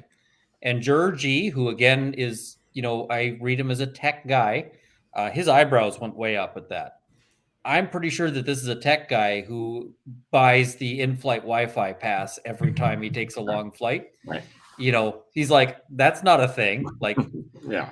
and I'm, if you're Johnny Depp and you're flying, I don't know if he's flying on a private plane or a rented plane or whatever else, but I'm pretty sure he's getting one that's got the Wi-Fi hookup and that, and probably the private bar. Even like first class on a commercial is going to have it automatically, or if with status anywhere. Yeah. So I sort of feel that argument may not carry the day, especially if he goes in there and says, this is crap. Like, if he can tell the other jurors, listen, I'm on my phone all the time on these flights. Yeah. So there's a moment where they pointed and said, he's right there, talking about, what was his name? Ben something, the security guy. I can't remember that. Yeah.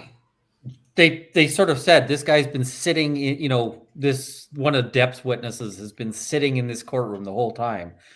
Juror E, who Rob and I both agree is probably, if any of them are pro-Amber, she's probably the pro-Amber person there. She turned and looked right that direction. So that's a moment when she was in sync with Rottenborn. Yeah, and then we had that the whole tornado alert, which the judge actually described as an Amber Alert, which was kind of funny because Amber Heard, Amber Alert. I'm like, yeah, that's right there. She was right there too, man, and it was audible across the entire courtroom. Yeah. Oh, and it kept going because it took a while. Yes, Betts is the guy. Rottenborn said he went and said, listen, it wouldn't matter if she cut off his finger with an axe. That got a lot of looks from the jury. Like, that was a bad line. Bad line. Like, hey, if it'd still be fine if she chopped off his finger with an axe. I'm like, was that really the argument you wanted to make there? Yeah. I get where you're going theoretically on a legal basis, but it's a horrible image. It's a horrible image. Yeah, and it gets you to this point of the law as an ass.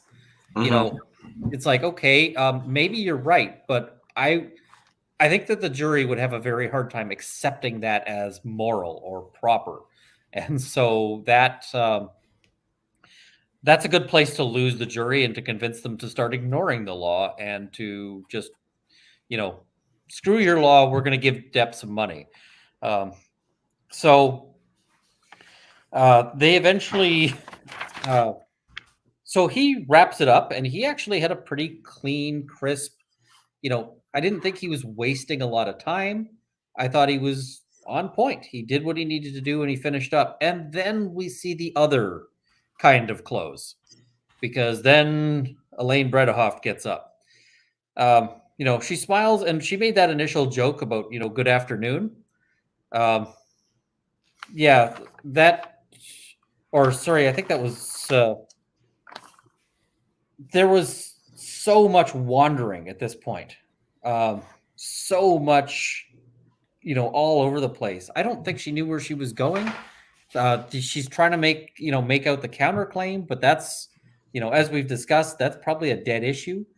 Juror I was just staring at the ground. He wasn't even willing to look at her. Juror G was doing sort of multiple shifts in his seat. He was looking uncomfortable. She was losing the jury. She was losing all of this. And Rob and I were both putting like, wrap it up. And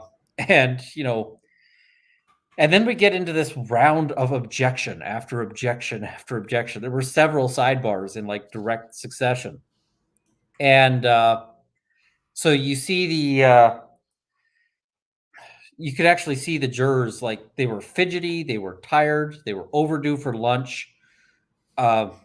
I think she had the additional wrinkle of just the jurors wanted out. They wanted her to finish. They wanted so that they could go for lunch, and she just wasn't doing it.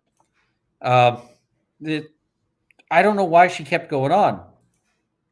I've got a note here about like TikTok. It was just it kept going way past where it should have. And finally, there was this. She made the comment, like she repeated Amber's comment about they wanted to put her baby in the microwave.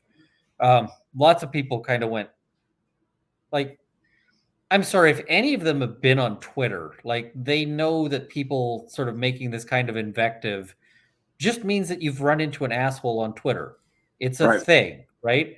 Yeah, it did not work for me, but I have a YouTube channel, so I'm used to, and I'm just used to what happens, like we all are. Yeah, I mean, I get death threats in my email. I get, but I mean, I'm sure that what somebody posted is basically like, hey, you should go put your baby in the microwave or something like that. Just something obnoxious and jerky and horrible, but come on. It's horrible, but it's not like this is somebody who's going to actually break into your house and do these things, right? It's like the proper way to do it is just to straight up ignore this and, and move on, right? It's problems. You look too uptight, number one. Number two, do you think that this doesn't apply to Johnny Depp after you called him a wife beater? Do you think he hasn't gotten a bunch of nasty comments? Of course he has. Yeah, so that I think really, really didn't sell well. And, finally she wrapped up and like Rob and I were both sort of looking at each other going, how much time does she have left? And then we find out because then they go up and the clerk, it was a clerk. Remember the clerk? Oh, yes. The judge is sitting there on the bench and the clerk is like clerk is wide eyes and he's looking up and he looks over at the judge and the judge looks at the clerk and the clerk looks back and the clerk goes, and the judge nods and the clerk does the tally and gives the note to the judge and Ian, please finish. Yeah, so they go up and, the judge is like, okay, we're going to take a break for lunch and then we're going to come back and let's just, talk about time. So plaintiff side, you have 39 minutes. Defense side, you have 6 minutes. And you could just see the sort of the lawyers on the Heard side, like the ones who are not, who are up at front, but the others sort of looked at each other with this like, fuck expression. And Elaine says, well, shouldn't we get the time back for the sidebars? And the judge says, I wasn't counting the sidebars, so you've already got that extra time. I mean, was no one on their side keeping the clock, so they were all surprised? No. And the funny thing was, I think people were saying Elaine went long. No, Rottenborn went long because before Benshu and Vasquez took about half the time, and then Benshu came in and hit bullet points, and then Rottenborn did his long narrative. And one of the downsides of being such a good well speaker, where you're in the well and you're moving back and forth, is you can lose track of time. You don't have the notes that are right in front of you. You're just talking on the fly. And I think Rottenborn kind of got a little long. And that's why when Elaine came in, that's why she was a dumpster fire of word salad. Like it was just because she knew she didn't have much time. Rottenborn had me. I'm sorry.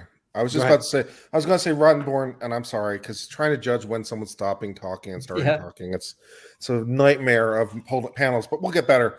Anyways, I was going to say, I thought Rottenborn was really, really good in the first 10, 15, 20 minutes, and he lost my attention somewhere in there. I think he went for an hour 15 by my count. I think he would have been much better off having gone for 45. And I think there's the art from adversity idea where people are better when they're put under constraints because their team is better when they're put under constraints. Like they had 6 minutes left at the end, and they used 5.5 of them, and they were pretty damn good.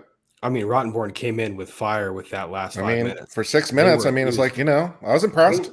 It was an excellent 6 minutes, but they were trying to bake a cake in 6 minutes. Yeah, and that's a tough. It says 1 hour at 350 degrees. So let's see. To do it in 6 minutes, that means I need to crank it up to 3,000. That's how that works, right? Yeah. I just need to throw this cake directly into the sun, and I'll get it in 6 minutes. But the problem. Yeah, Rottenborn ran out too much of their time, but Elaine's closing would have been better if she just never got out of her chair. Yeah. And if she just saved that, and I hate to say it about another, a fellow lawyer, but she scored nothing. She spent a lot of time erasing the gains that Rottenborn might have gained. That's good shit. She opened up a whole bunch of avenues of attack for Camille Vasquez. Yep. And Camille pounced on them. She just she does not leave anything on the table. If there's something to go for, she is gonna, and she did it so effectively. I'll get to that, in a bit there, but walking away with that 6 minutes, they would have done better if she just hadn't spoken. Mm-hmm. And that's what I was trying to say about, except I was muted. Yes, I think they were better off stopping with the objections and letting Camille come back on redirect because it turned out perfect for them. Yeah. And then I also really liked the judge when she asked about the time and she acted surprised. And she said, only 6 minutes. And she said, I didn't count the sidebars.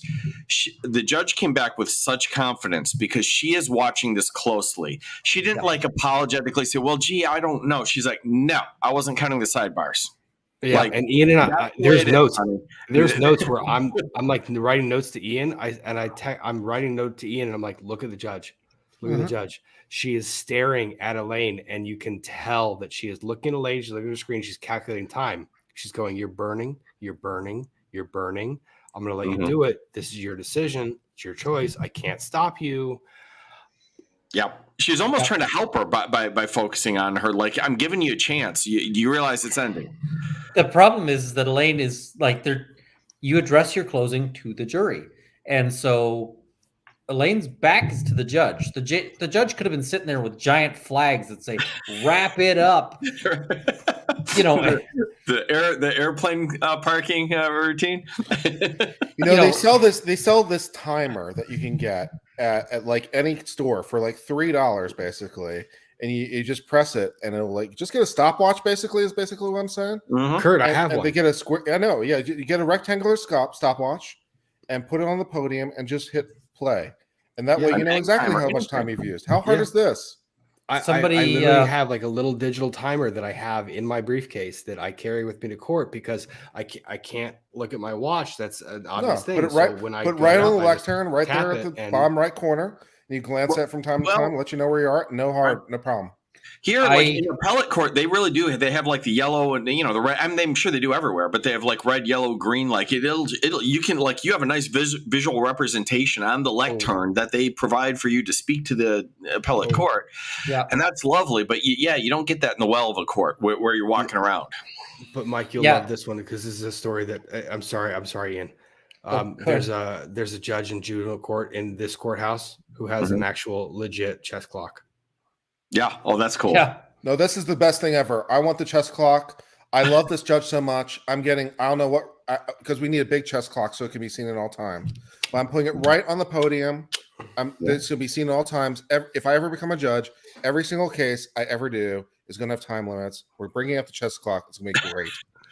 The other thing is that the judge is very much strict on the time, and she's been very clear that she was going to be strict on time. So, you had to know that time was going to be a factor. I also loved a comment. I put it up briefly on the window. Somebody in chat said, well, the issue is that Amber pledged to get them a timer for this. It never gets old. It really doesn't. I can't. The pledge thing is going to be a thing for the next year. Yeah. It was just like, yeah.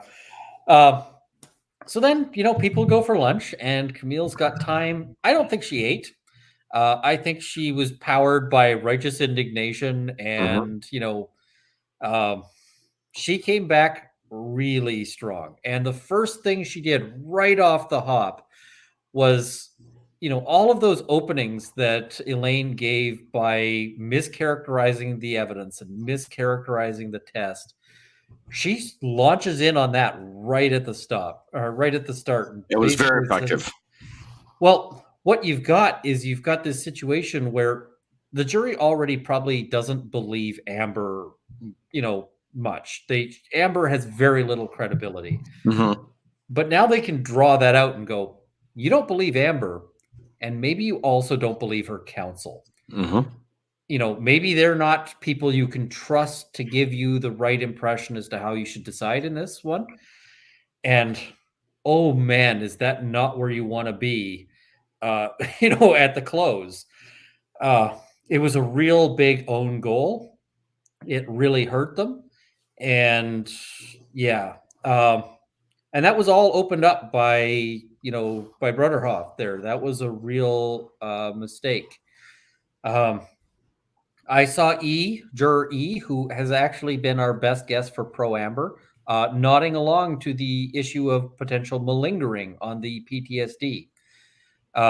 Juror D chuckled, like she's wearing a mask, but she actually kind of went and sort of had a chuckle at the reply of, Jason Momoa is actual Aquaman. Yeah, that was good. I was like, yeah. H was nodding along to the damages being a fantasy, but of course, H is out. So that, but another one that I was just like, this is a bad moment for Amber Heard's team, is that G was nodding along a little bit with the comments about perjury. She said, and I don't know why Brederhoff went like with this argument. She basically was saying, oh, well, he went to the police about perjury. I would have let that slide. I would not have brought that up in the closing. They tried to actually make points on it, and all they opened up is, all you see is that a lawyer thought that she was committing perjury. Right. And it was probably correct. Yep. How did this ever...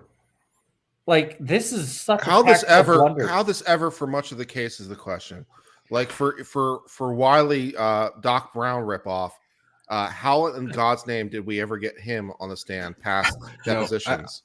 I think it's who thought that was a good idea? How, if ever, would this happen? What, if anything, the fun? I mean, I'm a transactional guy by trade, and I'm not this dumb. Normally, if I'm running a criminal case, I would be fighting like hell to keep any sort of like unlanded perjury suggestion out from a jury or the judge. Yeah, you think that might be a good idea? Maybe you don't want someone on the stand or via video deposition maybe suggesting your client is a perjurer. Maybe you want to keep that out. Perjury. Possibly. I mean, exactly. I would have if there was even a hint of a witness like Waldman out there, I would have an entire file on how to object to this, how to keep this out. I mean, there would be it'd be an entire trial strategy of we can't, we cannot let this go in. And they called it. That was their evidence. See, this is where we're all wrong. Runkle, this is where you're wrong. You need to invite that testimony. You need to bring that right in for your clients. It's going to be so great. You've been doing it wrong all these years, man. I Yeah, mean, I should. ask Law Talk with Mike. Like the second someone else, and I feel the same way. You see a witness starts forming the word per, Right. and the Yeah. second Yeah. they're like per, and you're halfway there. Objection. Yep. Like, stop talking. Stop Yep. right now. You're not going to say the Now, word. I mean, in Canada, just this is a bit of a tradition aspect. When the other side is talking, they stand. And when it is your turn to talk, you stand. And the way you usually launch an objection is you just stand up. And the other side is supposed to stop talking and sit down, and then you articulate your objection. That's the sort of Oh, that's protocol. cool. Yep, it's very polite. We have How this. civilized. Seriously. Well, and we also, when we refer to opposing counsel, we refer to my friend or my learned friend. That's very typical in the U.S. too. You see it in Congress all the time, and it's very. You hear it at the Supreme Court all the time. Yeah, you hear that I kind of like this language. asshole Very to my very left. typical. No, it's very typical. Yeah, but there is a time when you break from that, and like normally the judge will get annoyed if you just blurt out objection. But if you heard purge, you're just objection, and then you get to your feet. Right. Like you want to stomp that so hard. It like this is the equivalent of I'm running a restaurant, and you've got like a giant bin of rats. Like you don't want that giant bin of rats getting anywhere near your restaurant. Slightly worse than that. It's slightly worse than that because the health inspector also happens to be visiting, and you bring in the giant batch of rats. You're like here's a no. You say here's a bucket of rats, but it doesn't mean there's a vat of them out back. That's right. Here's a bucket. Yeah. It doesn't mean that there's a whole vat of. I heard you're looking for rats. Here's a whole bunch of them. Let me point you to them directly. Well, or it's like the inspector, like the health inspector comes in, and you're like, "Hey, listen, her argument about, oh well, he went and reported perjury, so you can't believe him," is kind of like the health inspector coming in. You're like, "Health inspector, everything is good. We just cleaned up all the rat poo." Because all the health inspector is going to be like, "Why do you have rat poo to clean up?" I have some questions about this. I really didn't think you would make it this far with the rat analogy, but you really have carried it this far. You see, the thing is, if you're running a Parisian fine dining restaurant, you don't want a rat under your hat making all the meals. That's not really going to work in the real world. Tired Runkle loves analogies. So the problem they have too, though, is they needed to call him as a witness because he needed to establish agency. But the attorney, Walt, what's it, Walt? Okay, he was rock solid, and every statement he made was good. Yeah, I love Uncle's analogies are the best we ever heard. That is bad. Yeah, that's fantastic. Kendra, you win a bonus point. You just Kendra wins chat. All you other chatters should feel shame that you didn't come up with it first. Feel worse about yourself. Try harder. That's the best we've ever heard. Amber. Oh God. There's this other really powerful moment. All you have to rely on is Amber's word. Oh, and yeah, that was good. And she leaves that on like a 10-second pause after. Oh, yeah. She was great at that kind of shit where she didn't overstep and she let things sit. Oh, my God. Now, here's the thing. Normally, a pause like that is dangerous. Like, if you have that long pause, the jurors never moved their eyes from her. They were just staring. They were hovering on waiting for the next word. Yeah, but it shows confidence. It's good. It takes discipline to do it. It was great. It was great. Yeah. And that's the fear factor, right? Like you're sitting up there and you're the attorney delivering that. And the second you make that first statement and you're sitting there waiting and you have to give it the impact it needs and you're panicking because the jury's still staring at you and you're going, how long do you keep it going before you lose them, right? Before it becomes awkward. But basically they were focused on her. It was a moment. It was a whole thing. I thought that was really good. She also did a whole lot of really solid fighting on Rottenborn's arguments about the if only one. And it could be any kind of abuse, from anything from punching her in the face to forgetting to do the dishes or leaving the toilet seat up. And she comes back with, no, we all know what was meant. he didn't mean leaving the toilet seat up. He didn't mean being loud. He didn't mean sending nasty texts. Amber meant, this op-ed meant physical violence. That's what it meant. That's how you should interpret this. And if physical violence is false, and it is, then you should fine for Depp. I thought that was fantastic. And, Rottenborn could have really tried to do something to spin that back around if he had more than 6 minutes. I don't think he was able to do it in that 6 minutes. And he did as much as he could. I mean, that sucks. That sucks. I hate to be in his position because that sucks.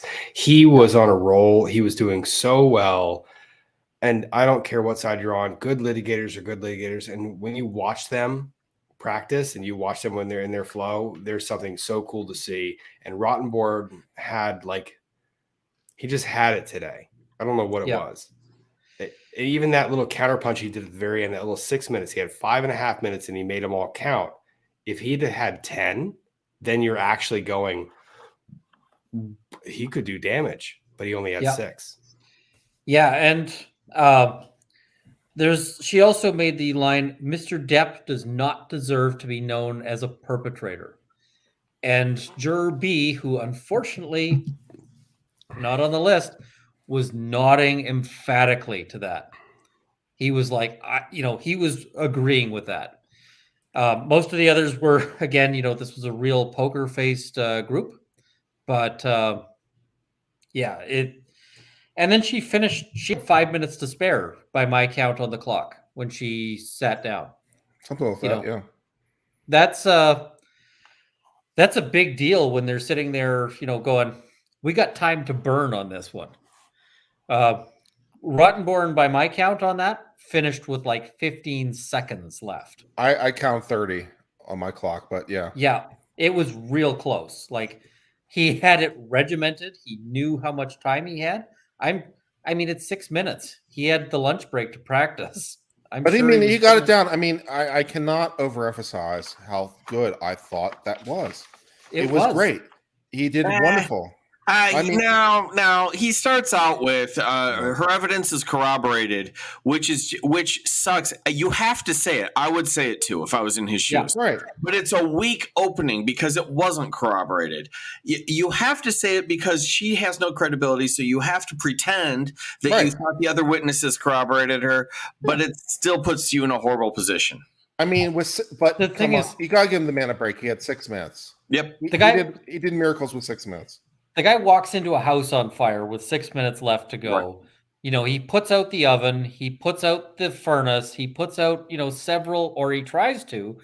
He's not going to stop the house from being on fire in 6 minutes. But he's at least, he at least had tight, focused arguments on where he thought the issues needed to be dealt with.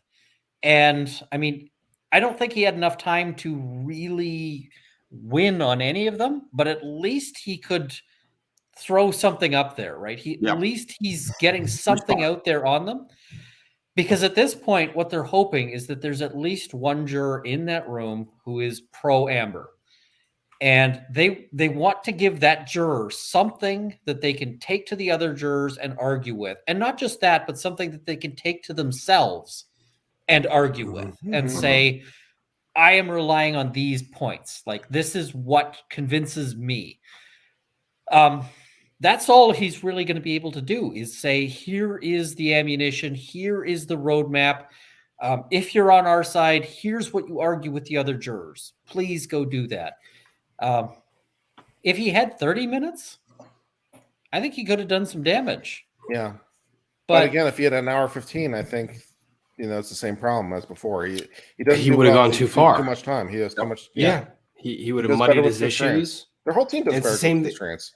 The same thing with Camille. Camille had 39, right? 39 is not a lot of time. And we all kind of agree. We're praising Rottenborn, but Camille came in and she came in spicy and she was laying thunder down. She was like, boom, boom, boom, boom. Every point was a fucking hammer. Just down. 39 is a lot of time. I'd have to push it, but I could probably do the entire close in 39. That's a fair amount of time. Did you hear Judge Ascarati yesterday during jury instruction debates? You'd No. rather see them do a 2-minute close? Yeah. Yeah, Hi, fine for my bye. See you later. Yeah.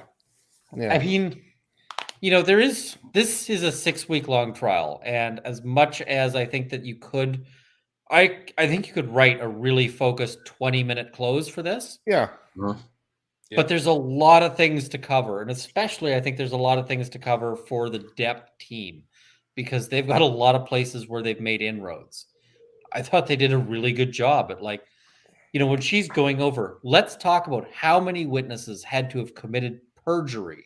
Yeah. For I this. like that. That was a very nice touch. And she did it twice, which I thought was very effective. Yes, Yep. yes. And the next time when she even slowed down, her pace changed. Yes. The next time she did it, she slowed it down. And it was so much more elaborate when she did it the second time, and to back it up and to just say the name and then describe what the role of the person was. It was fantastic. But then you had Rottenborn clap back and said they didn't talk about our witnesses. And then you're going, you know what? But today was what we wanted out of this trial. Today was good lawyers. Yeah. It was good lawyers.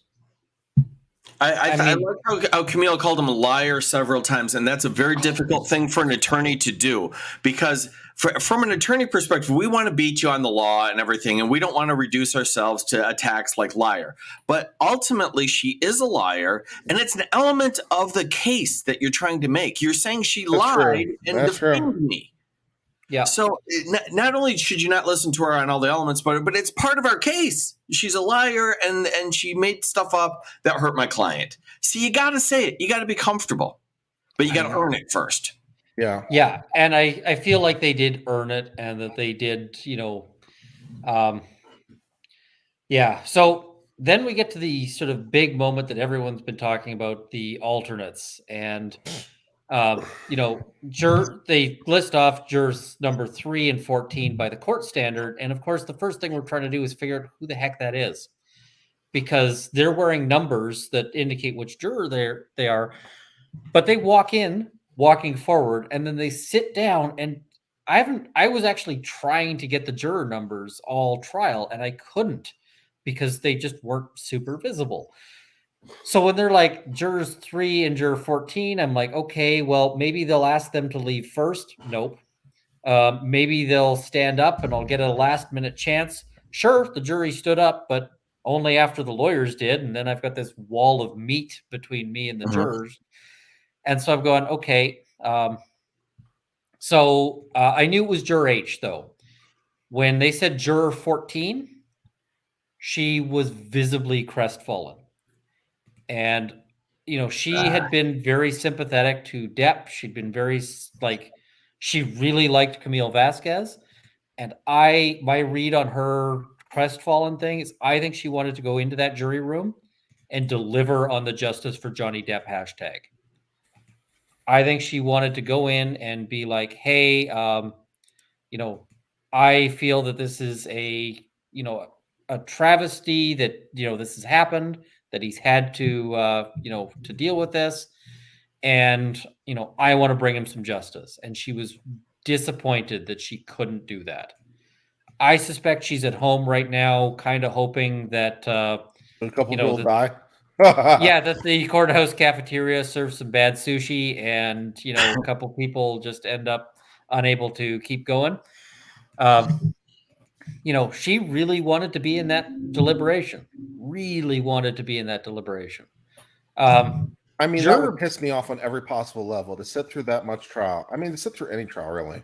But 6 weeks, I'd be outside the courthouse with a sign protesting. I don't think juror B was super. I don't think juror B was super upset to be let go. I think he was like, okay, cool. This has been super boring, and I get to go home and sleep.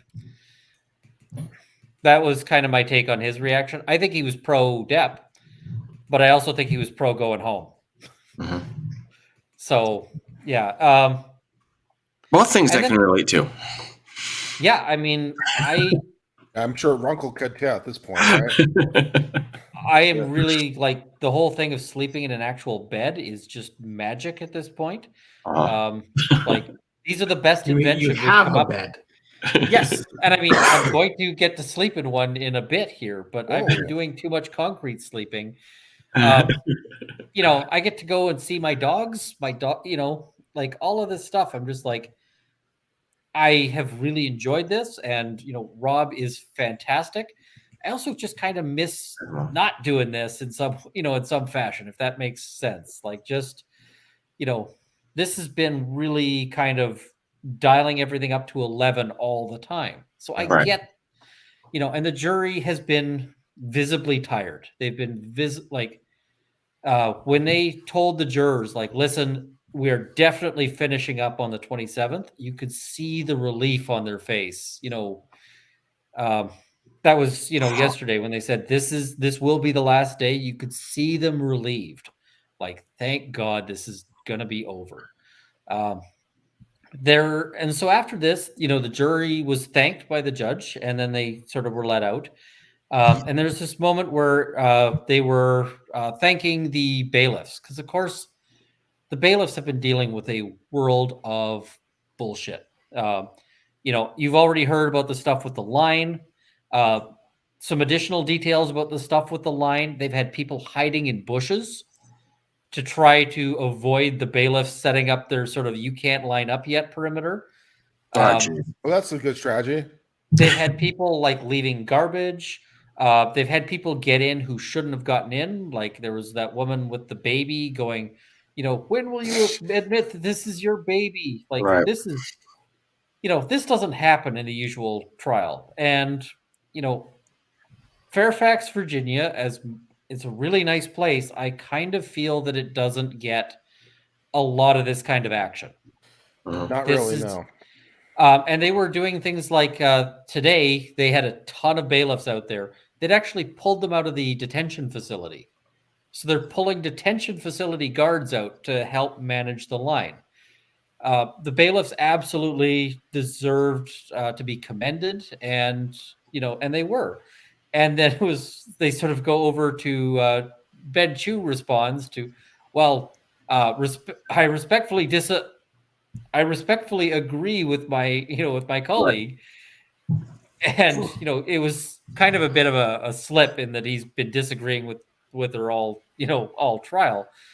And the judge kind of, whenever the jury's not around, she can show her real personality a little bit more. Oh, so fun. I love Yeah. this judge. I love Judge Ascarati. And she was able to, she jokes, well, I'm glad you guys could finally agree on something at the last day of the trial or something like that.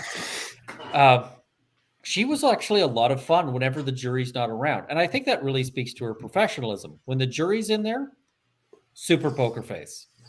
You know, she is either neutral or smiling.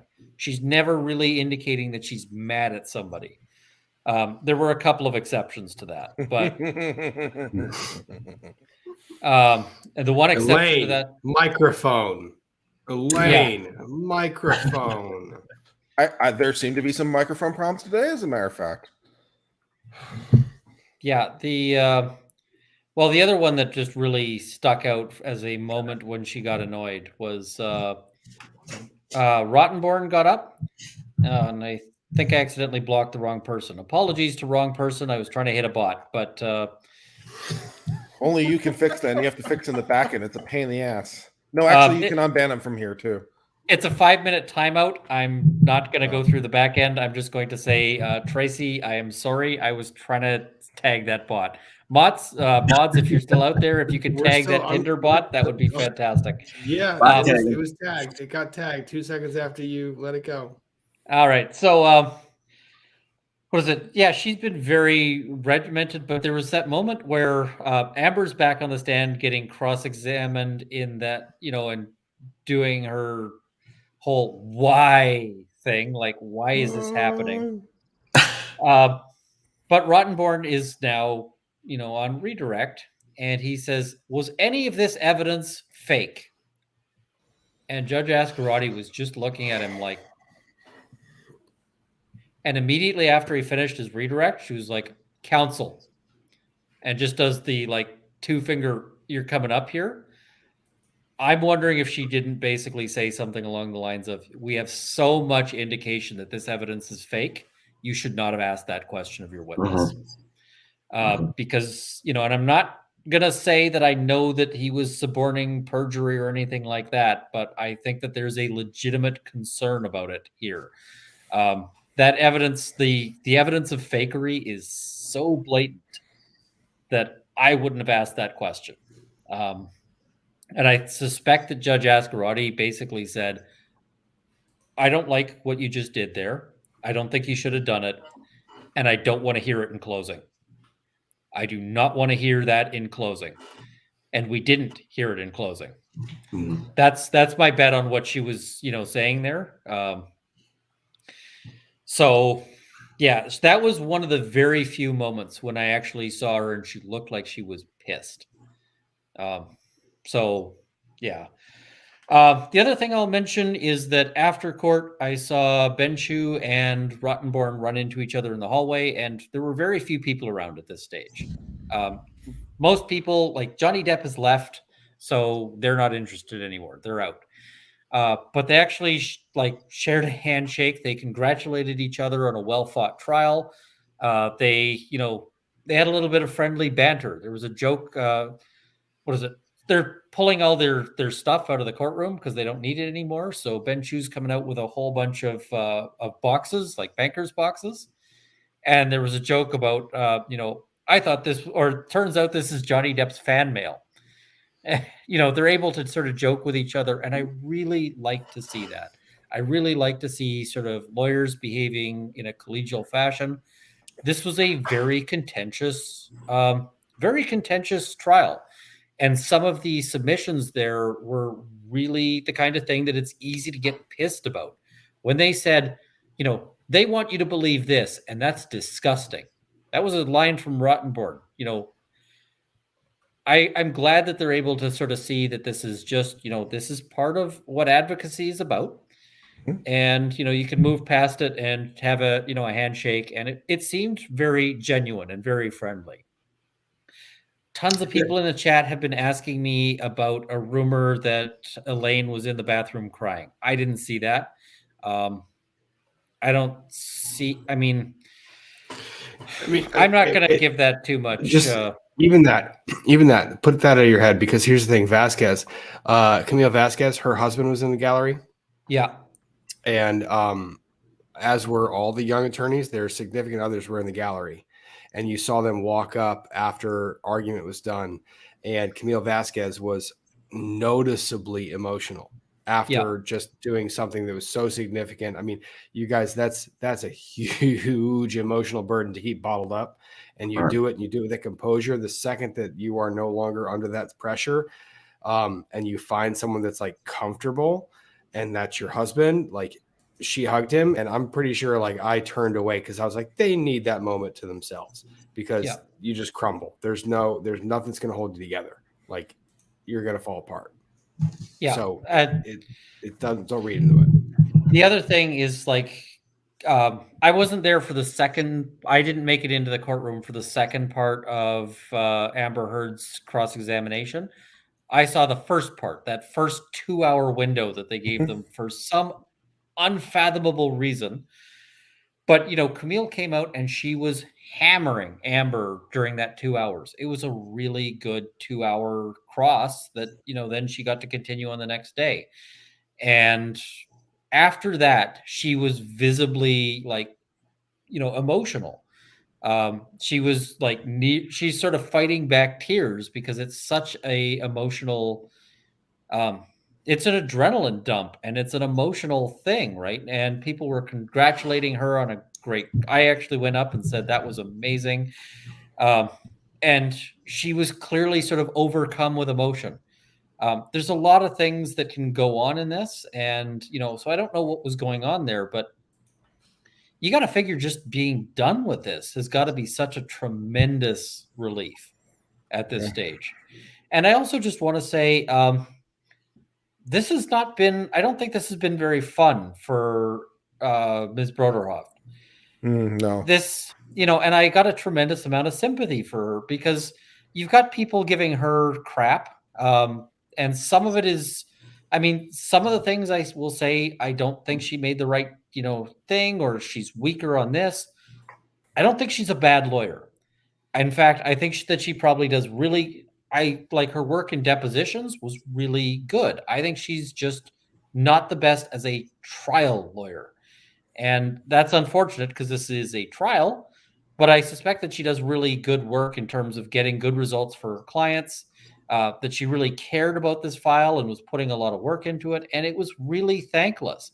It's got to suck really bad to be going to the courthouse every day and having people sneering at you while you see the opposing counselor walking out like rock stars to a cheering crowd, and the bailiffs are having to tell people to stop cheering for only the other side. Can you imagine how disheartening that is? And yet she was there every day without fail, ready to go. It's like she was being put through an emotional meat grinder. It's really, that is really a tough thing for anybody to deal with. And quite frankly, if she was tired of that and is, who can fault her? I certainly can't. I don't know what was going on. I don't know, I don't know if it happened or didn't happen or whatever else. Lots of people are asking. But on the hypothetical, if she was, who can blame her? Come on. I also think she's been in a very difficult position this whole trial because I think she makes better decisions than her client does. Yep. And, Hard not to. Can you imagine how much it would suck to, you're a good lawyer and you're being forced to fight this in the public eye, in the most public proceeding of, a decade, and you can't do your best. You know that your performance is being actively hampered by a tampering client who gets to make these decisions like tender the Waldman evidence because we need the counterclaim. And you're like, that you're being forced into this, these bad places. I think she's being shown to the world as a worse lawyer than she is. And I agree with that. Mm-hmm. And I feel that would be heartbreaking. That would be absolutely crushing. I absolutely wouldn't, and this is up everywhere for all time, right? This is, she's gonna have future clients asking her about this. She's going to have other lawyers, like when she goes out for dinner, she's going to have people asking her about this. Mm-hmm. So, even if you're going, I am pro-Depp, whatever, we can have some compassion for the fact that she has been that Elaine Broderhoft has been through an absolute world of shit on this one.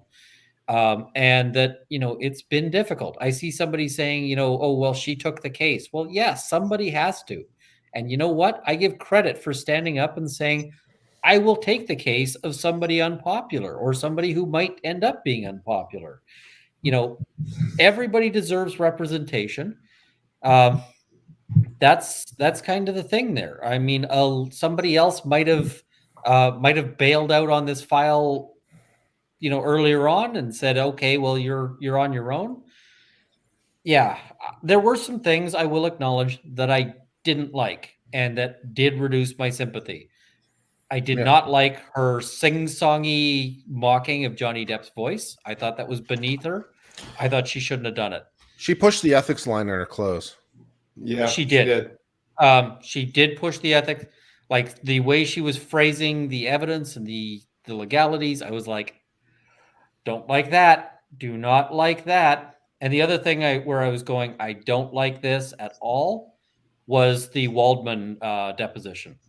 Agreed. Because they were trying so hard to crack solicitor-client privilege to the point where they were asking basically tricky questions to try to sucker Waldman into, try to sucker them into breaching the privilege. And which doesn't make any sense anyway, because it's Johnny Depp privilege. They can't sucker him into it. I mean, they're hoping that Chu's going to miss an objection. And he didn't.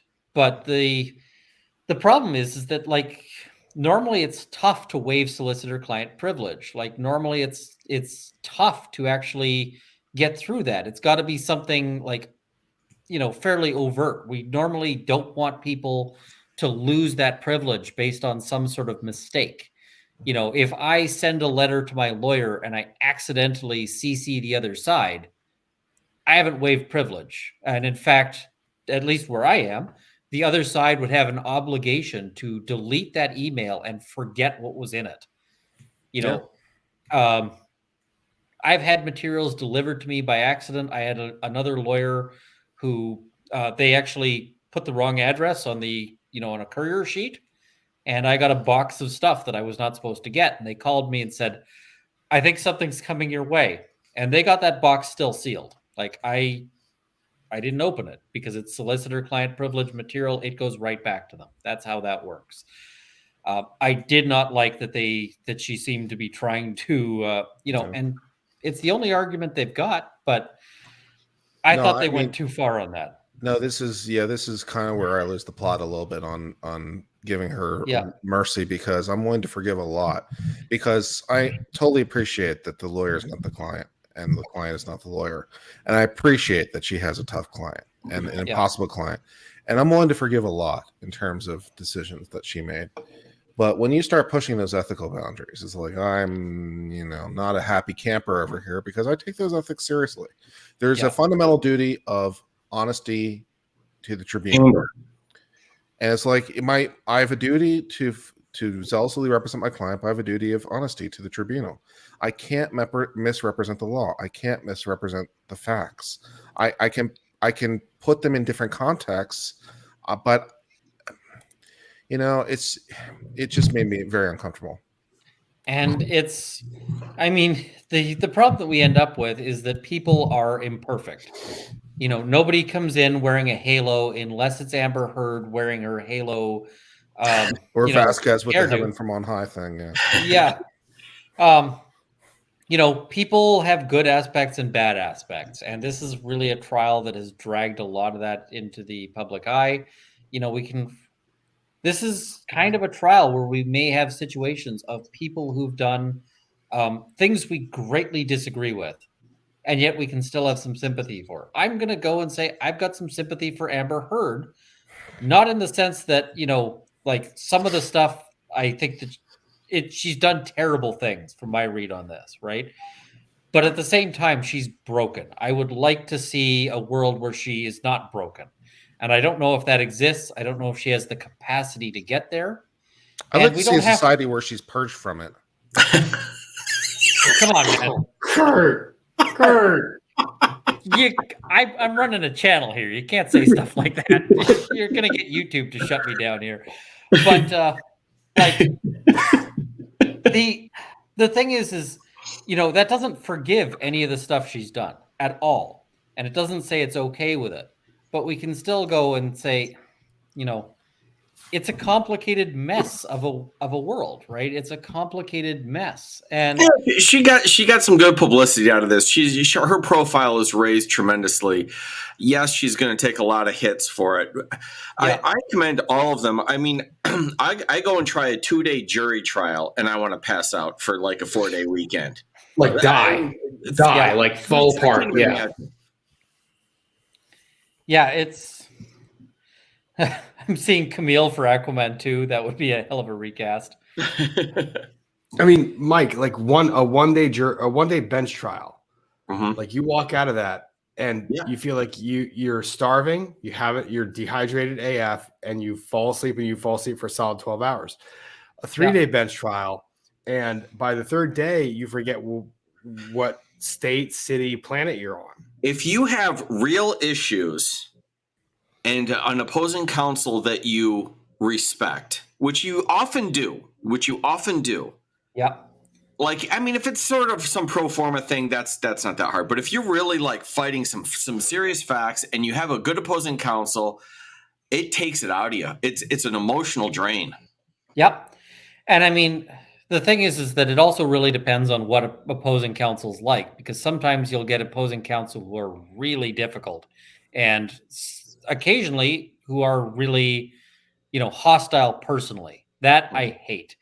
But I had an impaired driving trial, and there was a lot of rights issues involved in it.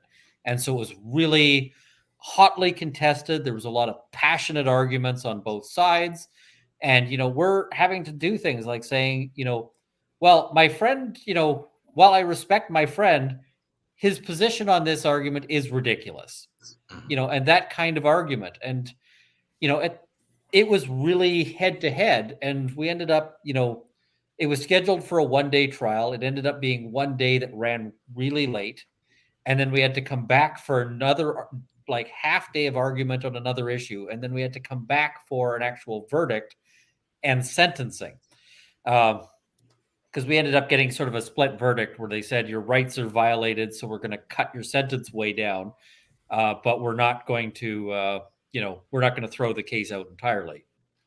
But we were in court fighting, and but we were sitting there going for drinks afterwards each day, and but you still walk out feeling like you've been punched. Like you still walk out, and I have finished off. I finished off trials where I had planned, like I'm in a remote jurisdiction, and I'd planned that I was going to drive back home. And I've had times when I've just been like, as much as I want to go home, it is a 2-hour drive, and I've just booked another night at the hotel. Yep. And just I am not up to the drive. Yeah. I've slept in my suit because I was just so tired after a trial that I just kind of flopped down onto a hotel bed and just. Ronco, you sleep on sidewalks in your suit, whatever, however you get it. However I can get to court, man. I mean, that's the thing is I'm not one of these people who can just fall asleep anywhere normally, right? But working in the law, you end up super tired at times. Yep. You end up overworked. You end up, there's not a lot of lawyers who lots of lawyers out there have slept at their office at some point. Mm-hmm. And, I swore I would never do it, and then I did it. Mm-hmm. It's a whole, it's a thing. The only reason I could sleep on the sidewalk is I'm really tired. And right now you're really delirious, which is why you just keep going, because you can't stop. Because you're delirious. Yeah, because you don't know what time it is. It's 2:00 in the morning, and you think it's like noon. Yeah, I will say, I've got a whole bunch of my attention deficit is way high up there, and normally I do a lot to dial it back. But when I get really tired, it starts breaking all the chains of how I keep my brain in line, and so you can see me doing my best to kind of So here's what you're gonna do. Give your chat a 60-second recap of your favorite parts of the trial, and then sign off from the US, and then you'll sign back in from Canada, and you'll do super chat catch up, and we'll all join in. Fair enough. Favorite moments of the trial. Oof, that's tough. There's a lot of really. I gotta give at least something to the thunder and lightning and ray of light. That. I said it before, I'll repeat it again. It's one of those things that if you put it in a movie, people would you'd be getting that'd be getting cut. It's like, this is too obvious, too on the nose. This is beating the viewer's head over it. How does this happen in real life? How does this ever actually be a thing that occurs? So that was a whole thing. There's your one. The expert witness who just Spiegel. Watching him unravel on cross was something fun to see. I'm going to also say the audible gasping that came out when Amber Heard was being when she came up and she's being crossed her second time, and she's just unwilling to admit to anything, even the most simple facts. Mm-hmm. I think if Camille Vasquez had suggested, hey, today is Tuesday or whatever day it was, she would have argued just to argue it. And it got to the point where the gallery was gasping. And, that was a powerful moment. Dr. Curry's rebuttal to Dr. Oh, yeah. That was a good one. That was awesome. It was like, hi, I'm going to come kill you right now. Yeah. she's just like, hey, is that, that's a nice career you've got there. It'd be a shame if somebody stabbed you to death. You were chastising me a minute ago. Right, I was thinking the same You're thing. like, I'm talking about the career, specifically the Okay. career. Okay. All right, that's four. That's four. You got one more. Give me one more. I already talked about Spiegel but specifically with Spiegel when he was saying when they got him to actually admit that he violated ethical guidelines. Yeah, that was Yeah. good. I That was a just good like, moment. oh my God. That was a hell of a thing.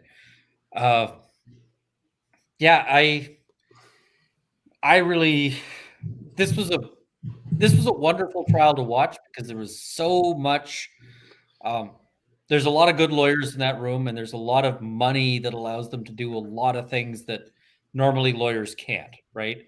Right. I have just have a never budget. Right. I've never had a research team sitting behind me that could pass me a post-it note with, what the case I need is. Yeah. I have never had, it was really wonderful to watch and the thing is even with all of that, we still see some blunders happen. We still see some mistakes happen. And that's on both sides. Like calling Johnny Depp a second time, mistake. Mhm. I think that if it wasn't for the fact that the Heard team called Amber Heard again, that would have been, calling Amber Heard again erased that mistake in a big way because, as much as you might have said, oh, well, Johnny Depp didn't look as good this second time, Amber Heard didn't look as good the second time as she did the first, and she didn't look good the first time. She looked No. real bad. It was like, how does this get worse? Like, you've got a dumpster fire and somehow it caught fire a second time.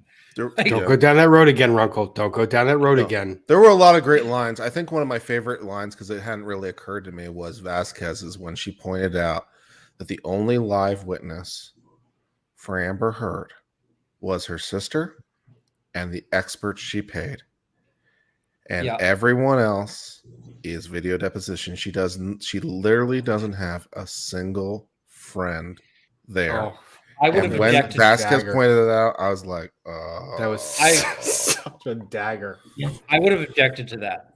Yeah. And the reason why is that the jury was specifically instructed not to give different weight to video versus in person. Yeah. And that line basically said, do the opposite of that. It's a very effective line, but I think that it could have been objected to. And I think that failing to object to it was an error on the Heard team. You get objection, so what's going to happen? I mean, they're not going to strike it, and you move on. Jury's heard it anyway. I saw Judge Ascarati look towards the Heard team like, you gonna do it? You gonna do it? Oh, you're not doing it.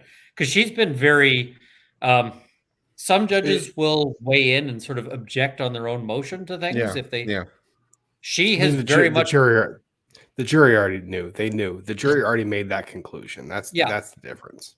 But this judge has very much been a sink or swim, and there have been plenty of times when somebody gets up and they're like, objection leading, and she's like, no. And they're like, foundation? She's like, that's the objection. Yes. Like she knew that it was objectionable, but she's only going to let you get there if you do the work because she is being super careful to not appear biased. Because, if she starts doing the work, then one side might need more carrying than the other, leading objections. Then, poor Elaine, when every single objection was leading. Runkle, we're only going to get to the end of the stream if you do the work. Okay, fair enough. All right. So, as I said before, I will be, I said that I couldn't get through super chats because I didn't want to get to 2 a.m., but we're at 2 a.m. So I kind of screwed that up, but I will be going through all of the super chats later and I will read all of them. The ones that have questions that people want me to address, I will address in a super chat catch-up stream. I won't include the ones that are just, there's thank yous and super stickers and that sort of thing.